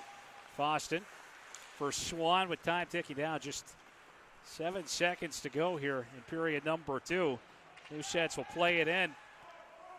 And Ellis backing off now as he's got Swann on him, and that'll do it in the second period. The Eagles not going anywhere here in this preseason matchup. Some pretty good hockey here from Cape Breton, some good pushback, and we're all locked up at 4. Yeah, we've got a heck of a game on our hands here. The game has really turned around with those late goals by the Eagles, and I think some of these Mooseheads, maybe you could tell in that last shift that maybe their egos have taken a bit of a hit here. They know that they should be in the lead. They've doubled them in shots. I believe shots are 29-14 for the Mooseheads right now, but things not going their way, and they're not going to like that. So Cape Breton really riding some momentum.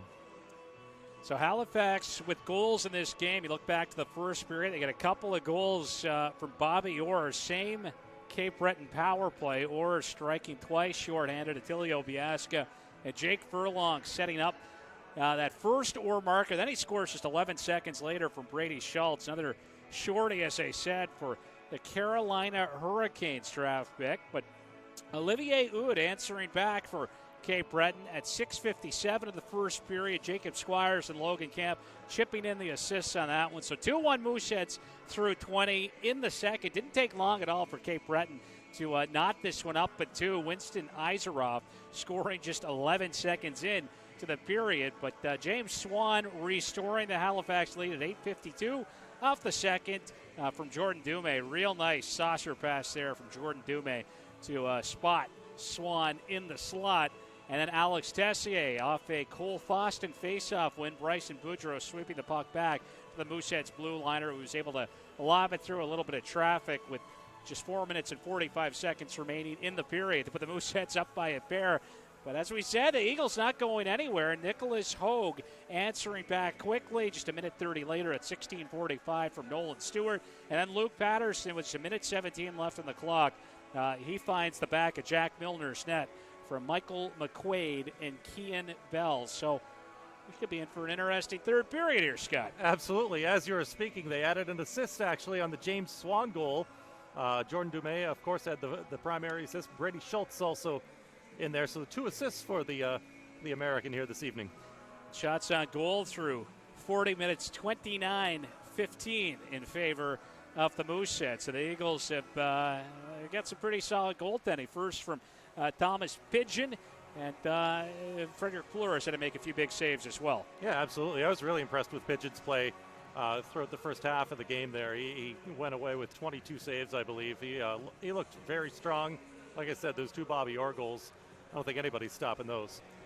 Absolutely. We'll take a quick break here. We've got more second intermission coverage coming up for you here. A look back at training camp, I believe, what we've seen so far with some videos. So 4-4 through 40. With Eastlink bundles, you can be the hero your wallet deserves by saving your money each month. Simply bundle services like TV, internet, and mobile, and let the monthly saving begin. Eastlink. Hello Simple.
I'm really excited and a bit nervous, like every other player, but I'm anxious to get on the ice.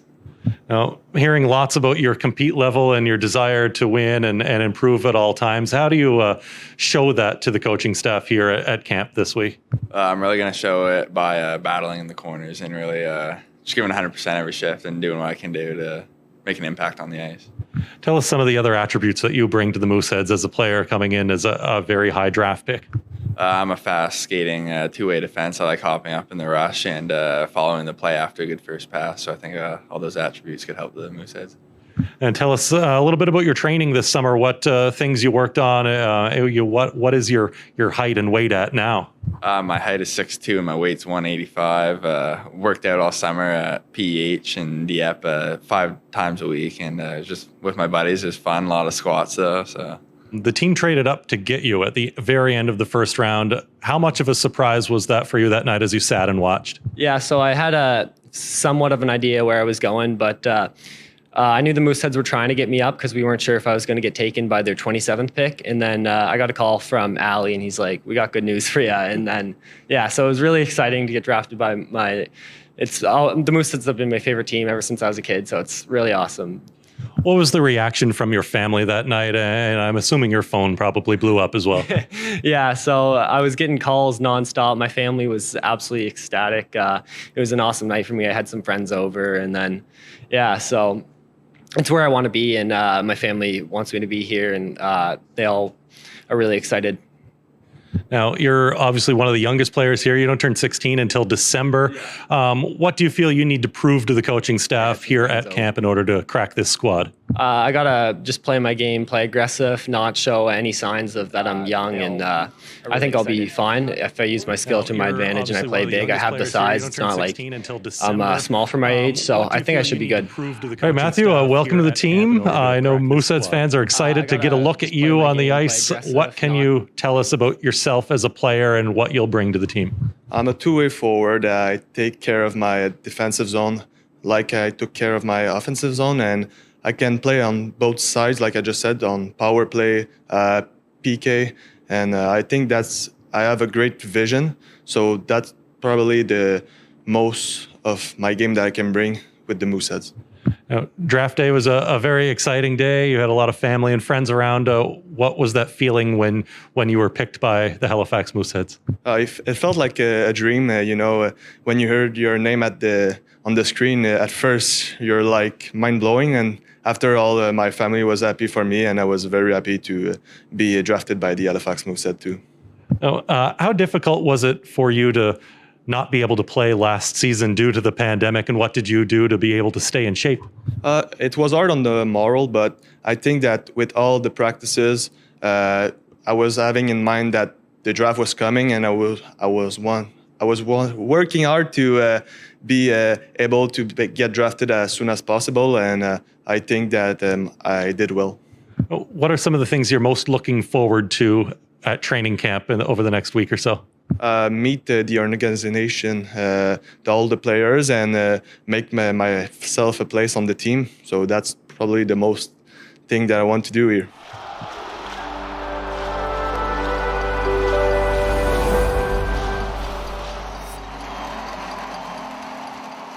Eastlink rollover data is here.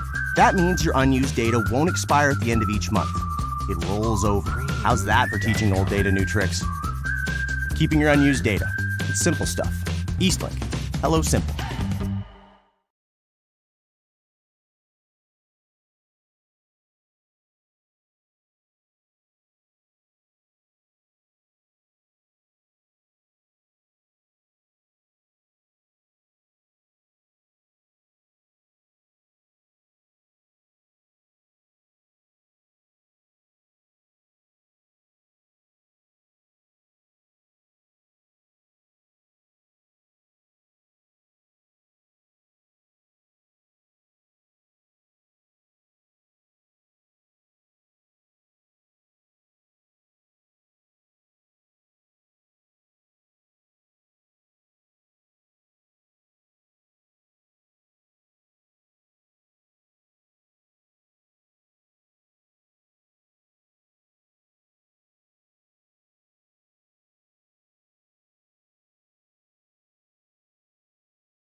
Welcome back. You're listening and watching with us here on YouTube. The 2021 Halifax Mooseheads training camp presented by Eastlink. Gareth McDonald back with you here.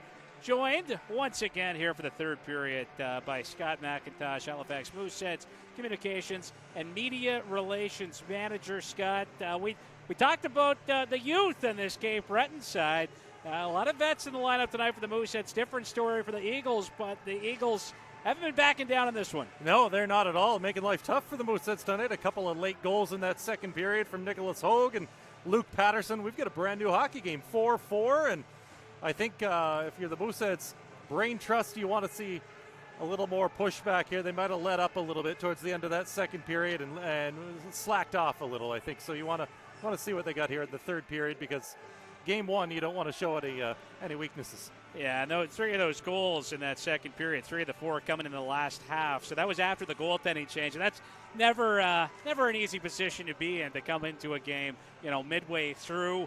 A little bit cold, and perhaps that factoring in to a couple of the goals that we saw. Yeah, for sure. Jack Milner in goal now for the Halifax Mooseheads. Came in for that second half, like you said. He's part of that Cape Breton West Islanders tandem last year with Adam Katch, who's also here at camp with the Mooseheads, and Milner, an Antigonish boy, and a very nice kid to meet. He's done pretty well here at camp so far, and the Mooseheads are happy to have picked him up in the 9th round of the draft this past summer.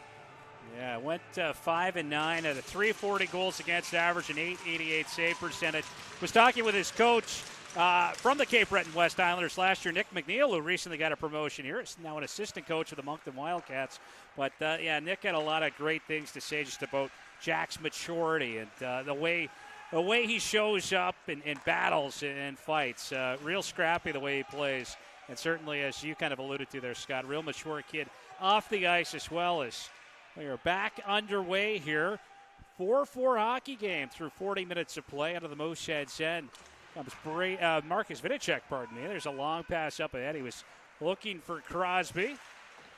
Now Swann and Crosby trying to go to work down there in the Cape Breton zone, but it's Lions coming away with it for the Eagles. Ahead for Patterson, who's at the game-tying goal. He'll center for Lions a shot, and there's a glove stop from Jack Milner as he flashes the glove on that one, snagging it and holding on to it here with 19:12 left in this period, early stages of period 3. That slick glove reminiscent of a former Moosehead fellow Antigonish goaltender, Blademan Dixon. Always had that smooth glove. You could tell he played ball growing up. So Milner now getting set for a face-off to his right, and quick shot right off the draw. That ends up going wide of the Mooseheads net. As Dume is on it here for Halifax. He'll come in down the right wing, kind of slowing things up as he lobs one low. There's a chance for Peters on the rebound, and a couple of stops here in the early going from Plur as we get a centering feed from Dume trying to get the shot off, but blocked by the Eagles, and they'll get it out and over center as Squire stomps it in. McKinnon battling down there for Halifax. McKinnon, 5th overall pick. Playing it ahead for Peters. Dropped off for Dume. He'll drive toward the net of the backhand, and he's just not quite able to get that shot off. And it looks like the net may have got knocked off back behind Frederick Plur. So a whistle and a break in the action here, 90 seconds in to period number 3. Matthew Catafor playing on that line with Peters and Dume here this evening is one of those rookies we haven't spoken a lot about so far, but I could tell you how happy they are with his attitude coming into camp. Right away, he almost seems like, you kind of think that's going to be a future captain. Just the way he carries himself, very serious, ready to play as soon as he got here. He came in shape.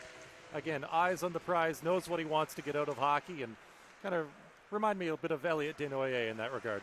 And I've heard those comparisons. I think fans, you've seen these guys, you're always looking for a comparison for these new players. And I think that there are some elements to Desnoyers' game and perhaps to Marcus Vidicek's game there. Just that responsible two-way game. They play a mature game, real 200-foot players. I know that's a bit of a cliche here, but I think in both the respects of Desnoyers and Vidicek, it's been true. And I think that's the expectation as well for Catafor, just a real responsible player who can really move the puck well. He can distribute it and can finish as well. So a bit of Desnoyers and Vidicek in his game as there's a pass for Orr, skipped away. We talked about how dangerous some of these Mooseheads players will be offensively.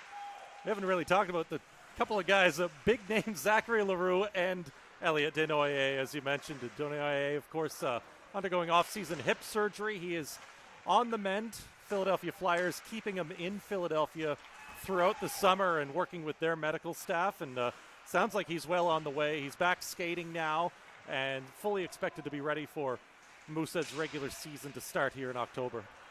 And I noticed you did call him Zach Leroux, and that is what we're going with this year. It's always anglicizing the name.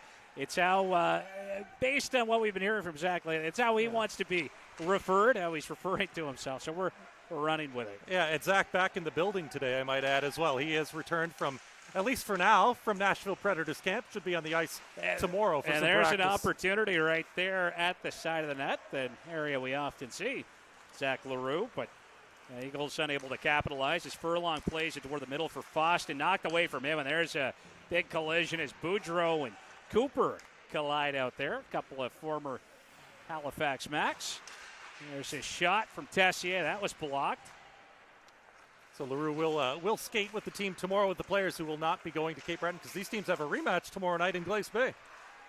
Busy day of travel ahead for a few Mooseheads now as Lions try to get a shot off. That was blocked. Bounces out to Buteau. He'll drive one toward the net.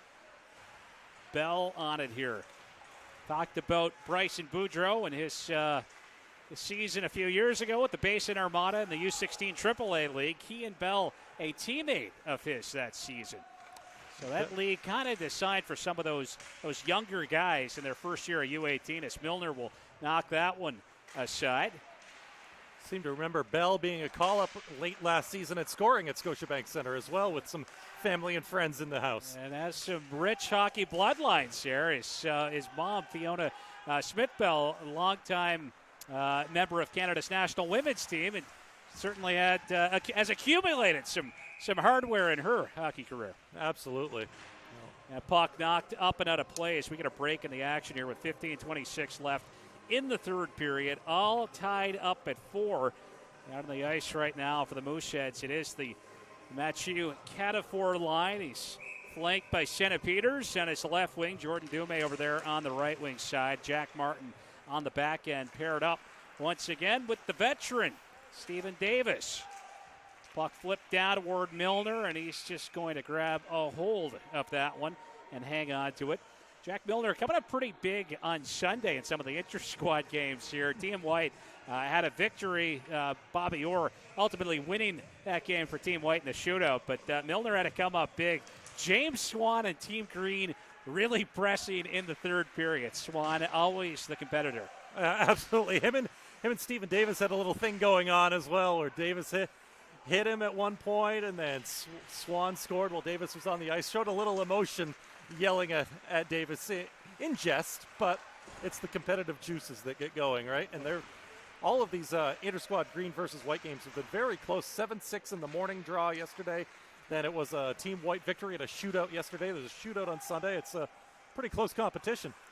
Jack Martin after it here for the Mooseheads. He'll try to play that one up ahead for Catafor. Back to Stephen Davis. And talked about that little rivalry between Davis and Swann. I remember we had Davis on for an interview near the end of the season and talked about who's the toughest guy to play against in practice. And so the guy you do not want to be out there with at any point in any drill is James Swann. He's, I believe, as Davis referred to him, he's full go. Yeah, that guy would go through a wall for you. Yeah, Biasca off the boards. Welsh will head after it. Biasca finishing his check there on Welsh as we get a bouncy puck out to center. Quickly collecting it is Hogue. He'll drive to that. Hogue a shot. Milner fights it off there. It's a diminutive Nicholas Hogue, who scored late in that second period. He's been a spark plug tonight. Yeah, looking for another one right there. Again, just 5'5", a little over 140 pounds. But he's been buzzing for the Eagles this evening. Tessier, good stick there as he jumps up into the play. He'll force this one down into the Eagles' end, absorb some contact down there in the corner.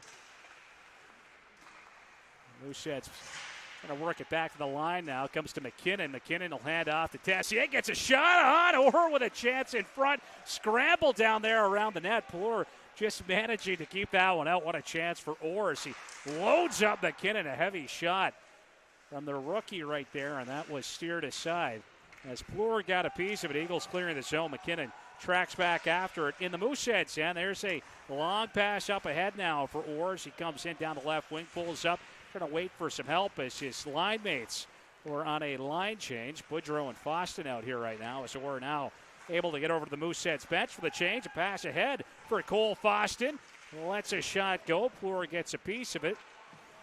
And Cooper on it here for Cape Breton off the end boards. F.J. Buteau gives chase and tries to clear that one out. And it's a little too much elevation on it. And it's going to result in a stoppage with 12:38 remaining in the third, all tied up at 4. Bobby Orr awfully close to making it a 5-4 game and looking for that hat-trick goal in the crease, but just had the puck in his feet, couldn't get it to the stick. Did a good job to come out of that little scramble with the puck on his stick and around and to create another chance, but the golden opportunity just wasn't there. Couldn't get it out of the feet. Landon Myron and Cole Foston, some heavy play off of that face-off down to the Cape Breton end. A little battle continuing down there as we get helmet on the ice. Cole Foston will have to head off. So he lost his lid. Now Travis for the Eagles. He'll roll one down toward the Mooseheads goal line. Landon Myron shoveling it up the right wing for Bryson Boudreau. Boudreau's got center ice. He'll dump it in. Out of his net to play it is Plur.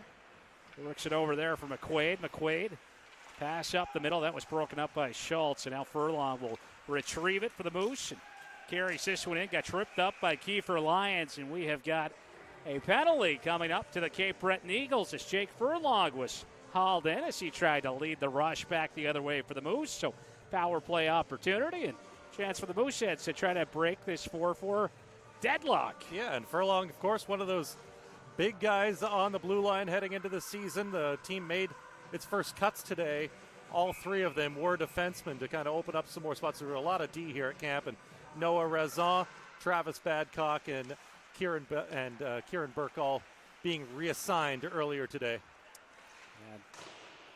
And from what we're hearing from the coaching staff, as we said, real thrilled with the way Jake Furlong has showed up here at camp, has taken that step forward in his development. And I think he's playing like a pro right now, coming into his 17-year-old season. Mooseheads forced back. Furlong taking his time with it inside his own blue line, up the middle of the ice. Weaves his way in.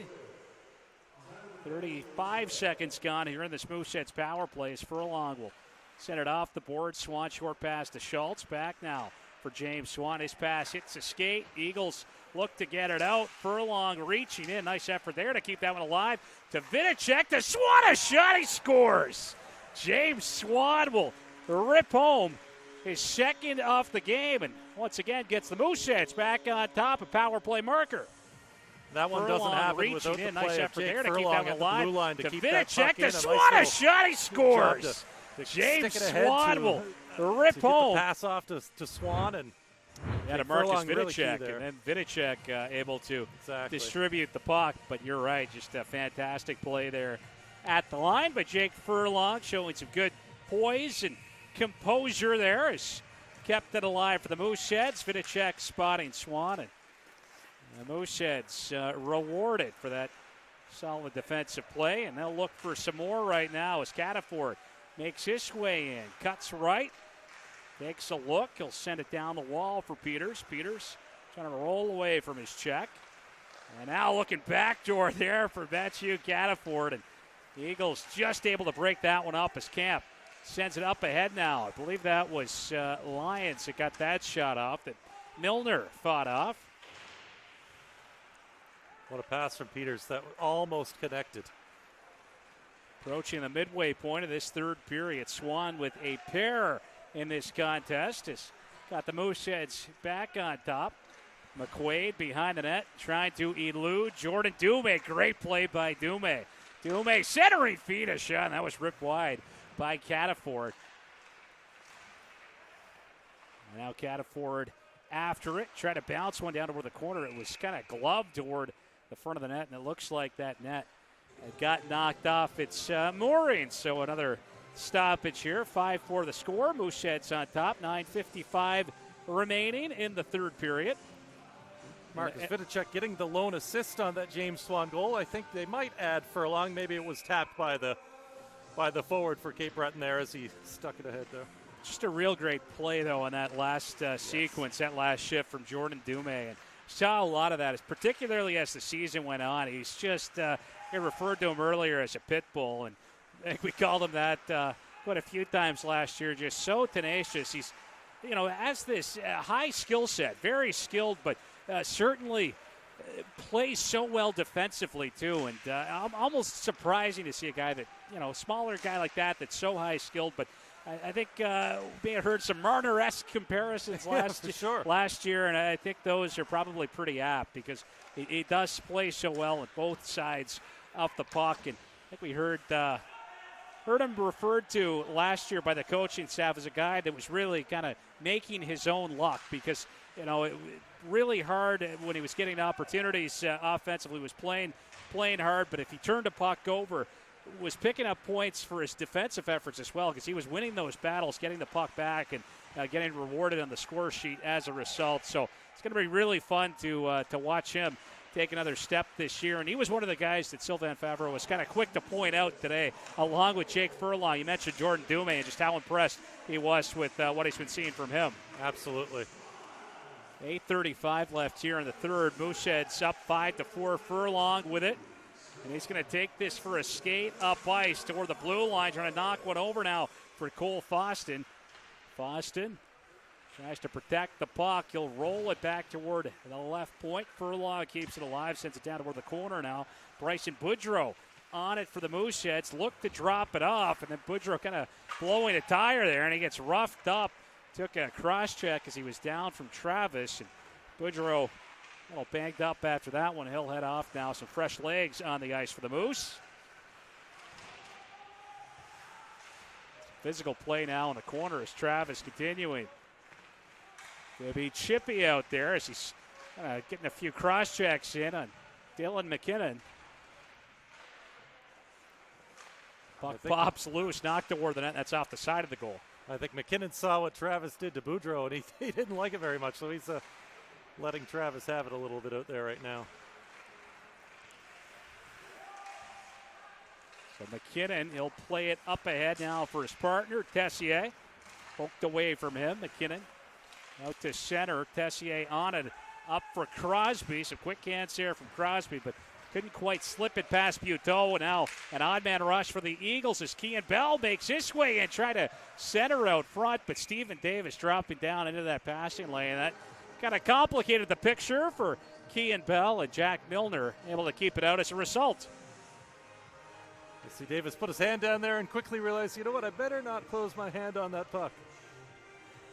Stephen Davis talked about him and, just how kind of endeared himself, I suppose, to his new teammates last year. Had joined the team kind of midway through. Yeah, exactly. It was after Christmas anyway, and, we had a lot of starts and stops last year due to the pandemic, and he came in right away, was just one of those guys that everybody loved to be around. He's, comfortable with the adults as he is with the kids. He just loves to joke around and has a great time with the guys, and is willing to stand up for the guys too. Yeah, and those are guys you love to have in the dressing room, right? It's a guy that, I remember we used to hear Samuel Asselin talk about being a guy that wanted to make sure the guys are never too high, never too low, and I think you kind of see some similar things here with Stephen Davis. You said he can kind of joke around, but certainly knows when it's time to play hockey as well. Yeah, and I think he's really came to camp focused and ready to go this year. He wants to make a difference. Was Matthew Cataford getting tripped up there, went into the end boards, but pops right back up and looks to be okay as Martin looks to hold the line, getting some help there just inside the blue line from Jordan Dumais. The stick of Huggin coming up. Looked like his teammate Camp up high. And the Eagles will dump it in here.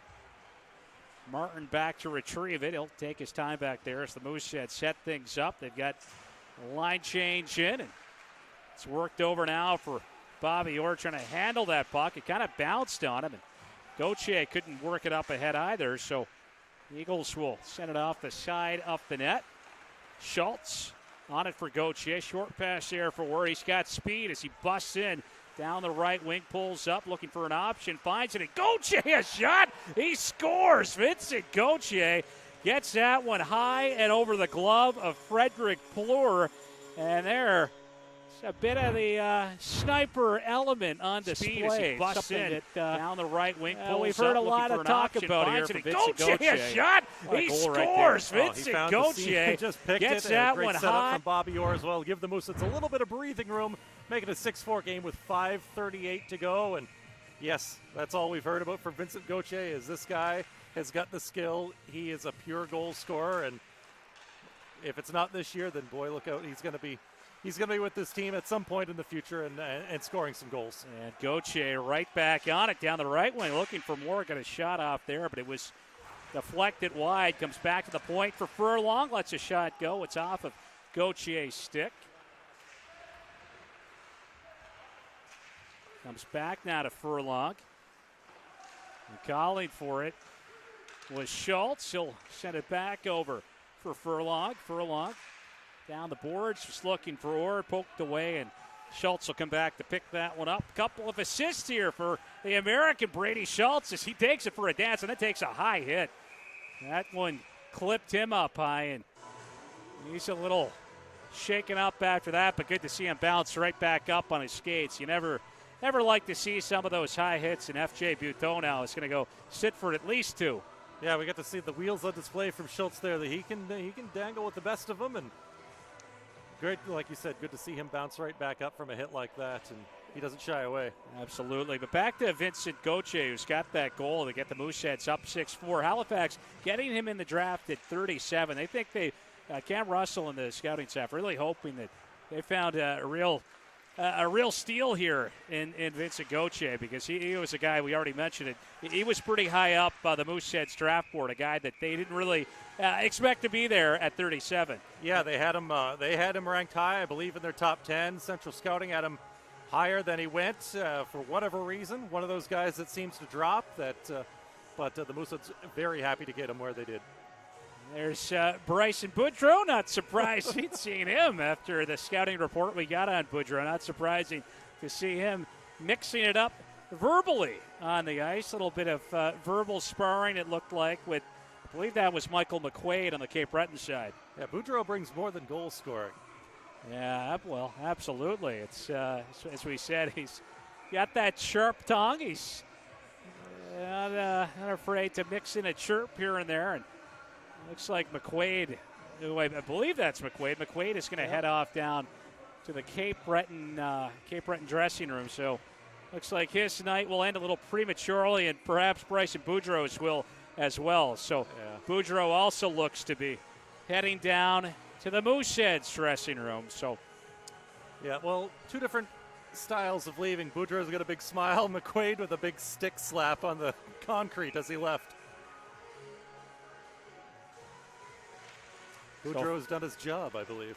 Absolutely. Foston back now for Tessier. Moose on the power play here. There's his shot. Blocked. Tessier trying to hold the line. Poked away. And after it here is McKinnon. He'll take it back down behind the Mooseheads net. Pulls up back there behind Jack Milner. Shots on goal. 36-20 in favor of the Moose. Halifax on top. 6-4. Gauthier dances his way in. He'll weave down into the Eagles' end to Tessier, over for Davis. And he got off to Gauthier, a shot, and that was kicked out by Flores. It's a Gauthier looking for his second goal in the last few minutes.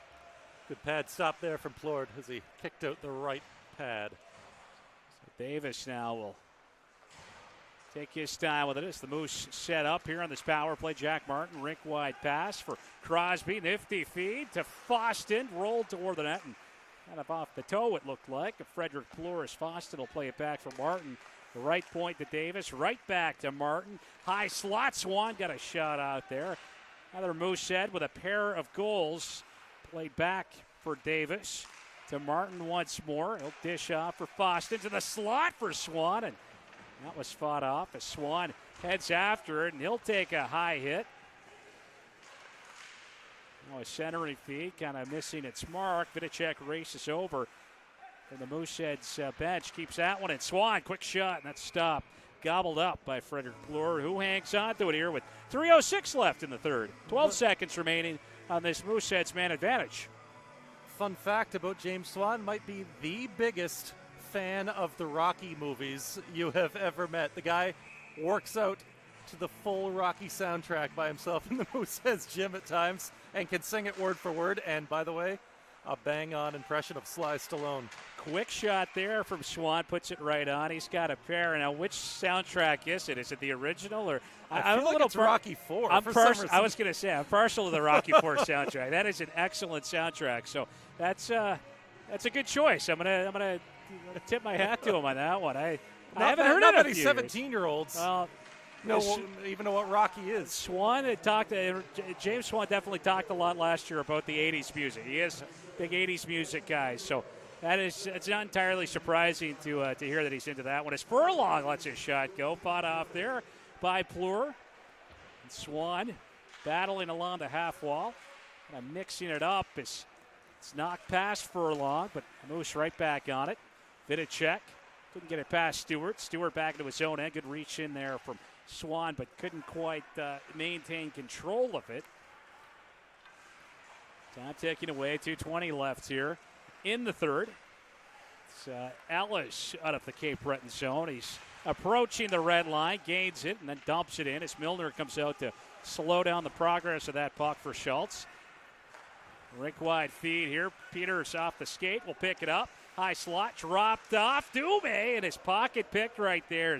He had an excellent scoring opportunity. So a good play defensively by Cape Breton's Kean Bell on the back check. Yeah, great job just to lift the stick of Dumais as he was about to make that final move before his shot. Peters trying to punch it in, but that was whacked away from him. Jordan Dumais out to center. He gets hauled down. Eiserhoff trying to leave it. Squires will pick it up. Squires down toward the corner. Takes it back behind the goal. Now we'll play it back to the point, but nobody there as F.J. Buteau is forced back into his own end with it. Jacob Squires last year during camp, the only player to beat Mathis Rousseau during his 2 games of action. And a stick there coming up high, it looked like. Dylan McKinnon kind of reaching in there. The stick comes up high. It looks like that one clipped Cape Breton's, that's Winston Eiserhoff. So McKinnon will go sit for at least 2.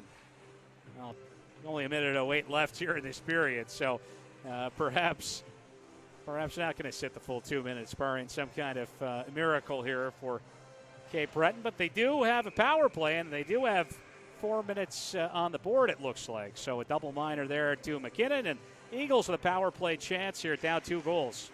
Well, Bobby Orr's out there for the Mooseheads, so I guess we get a goal coming up, right? Remember those back-to-back pretty good there, and it's actually Tilio Biasca applying some pressure there.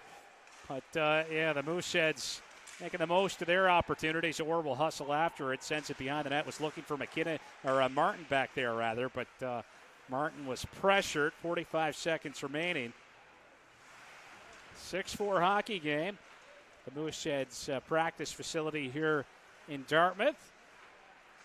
We'll be back Friday night against the Moncton Wildcats. Somebody other than Charlottetown and Cape Breton. And a glove stop by Jack Milner as he flashes the glove right there, denying Nicholas Hogue, who managed to beat Jack Milner back in the second period. But, yeah, it will be nice. It'll be nice to see someone that's not the Islanders team that's not the Eagles. Haven't seen a whole lot of Moncton. It's kind of wild when you think about it. Last year I was thinking of looking back on the season.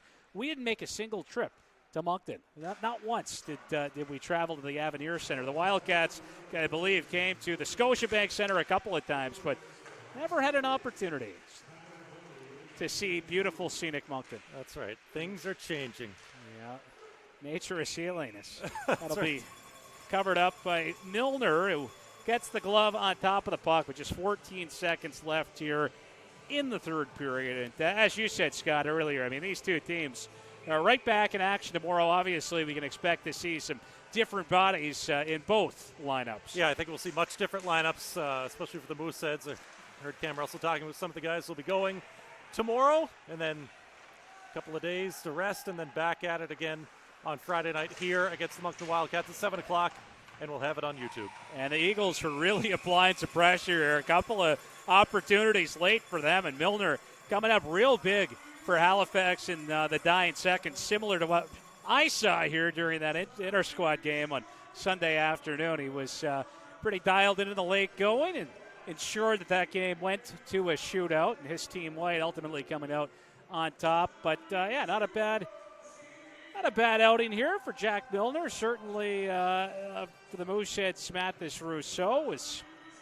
not too bad himself. But both goalies allowing 2 goals on the 10 shots they faced. In these games, always a little tough to kind of get settled into when you're not seeing a ton of pucks fired your way, not seeing a ton of action. But after a couple early goals of Jack Milner, he really did settle in pretty well. Yeah, absolutely.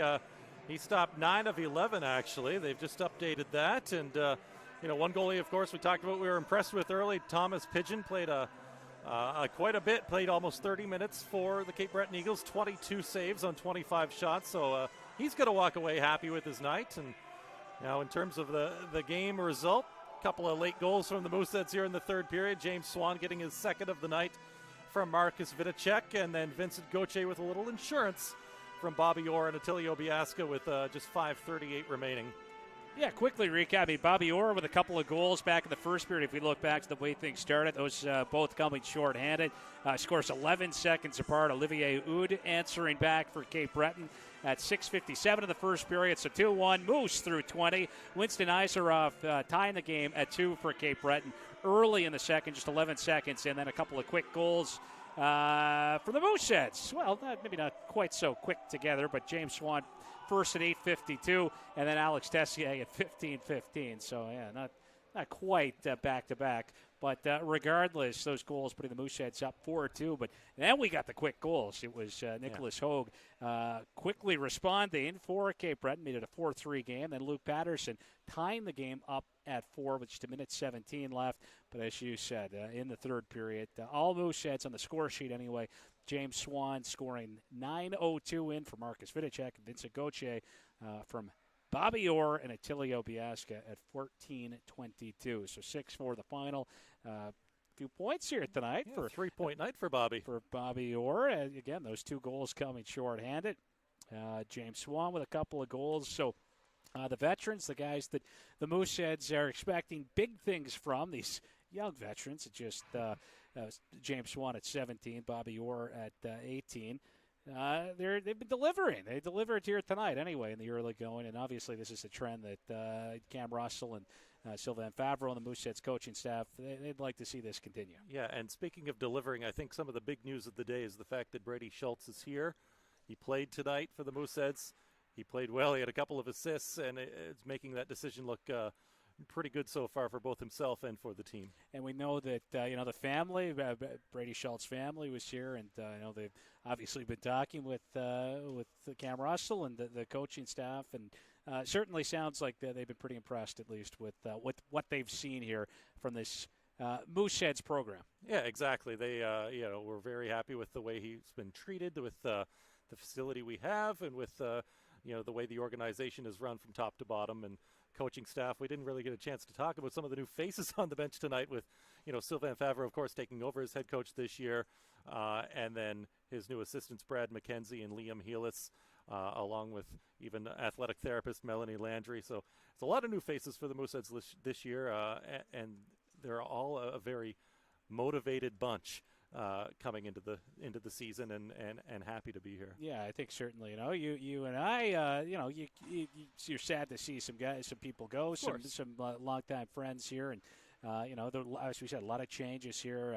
John Greenwood moving on, Robin Hunter, athletic therapist the last few seasons, moving on. But as you said, a lot of new blood here around this Mooseheads organization, motivated group heading into this season, and made a note of it. We'll have to talk about some of those new faces, perhaps an interview or two with a few of those people coming up for the next webcast, our next live stream on Friday night. That is when we are next on the air. The Mooseheads taking on the Moncton Wildcats, and as we've alluded to, it will be pretty good, pretty refreshing, I think, to get to call a game featuring a team that isn't either the Cape Breton Eagles or the Charlottetown Islanders. That's right. Yeah, looking forward to see Moncton here on Friday night, and looking forward to joining you once again, Gareth, for the call. Well, you can catch us then. We will be live probably at about 6:50. That's when we came on here tonight. We'll be live 6:50, I would think, on Friday night before at Moncton Wildcats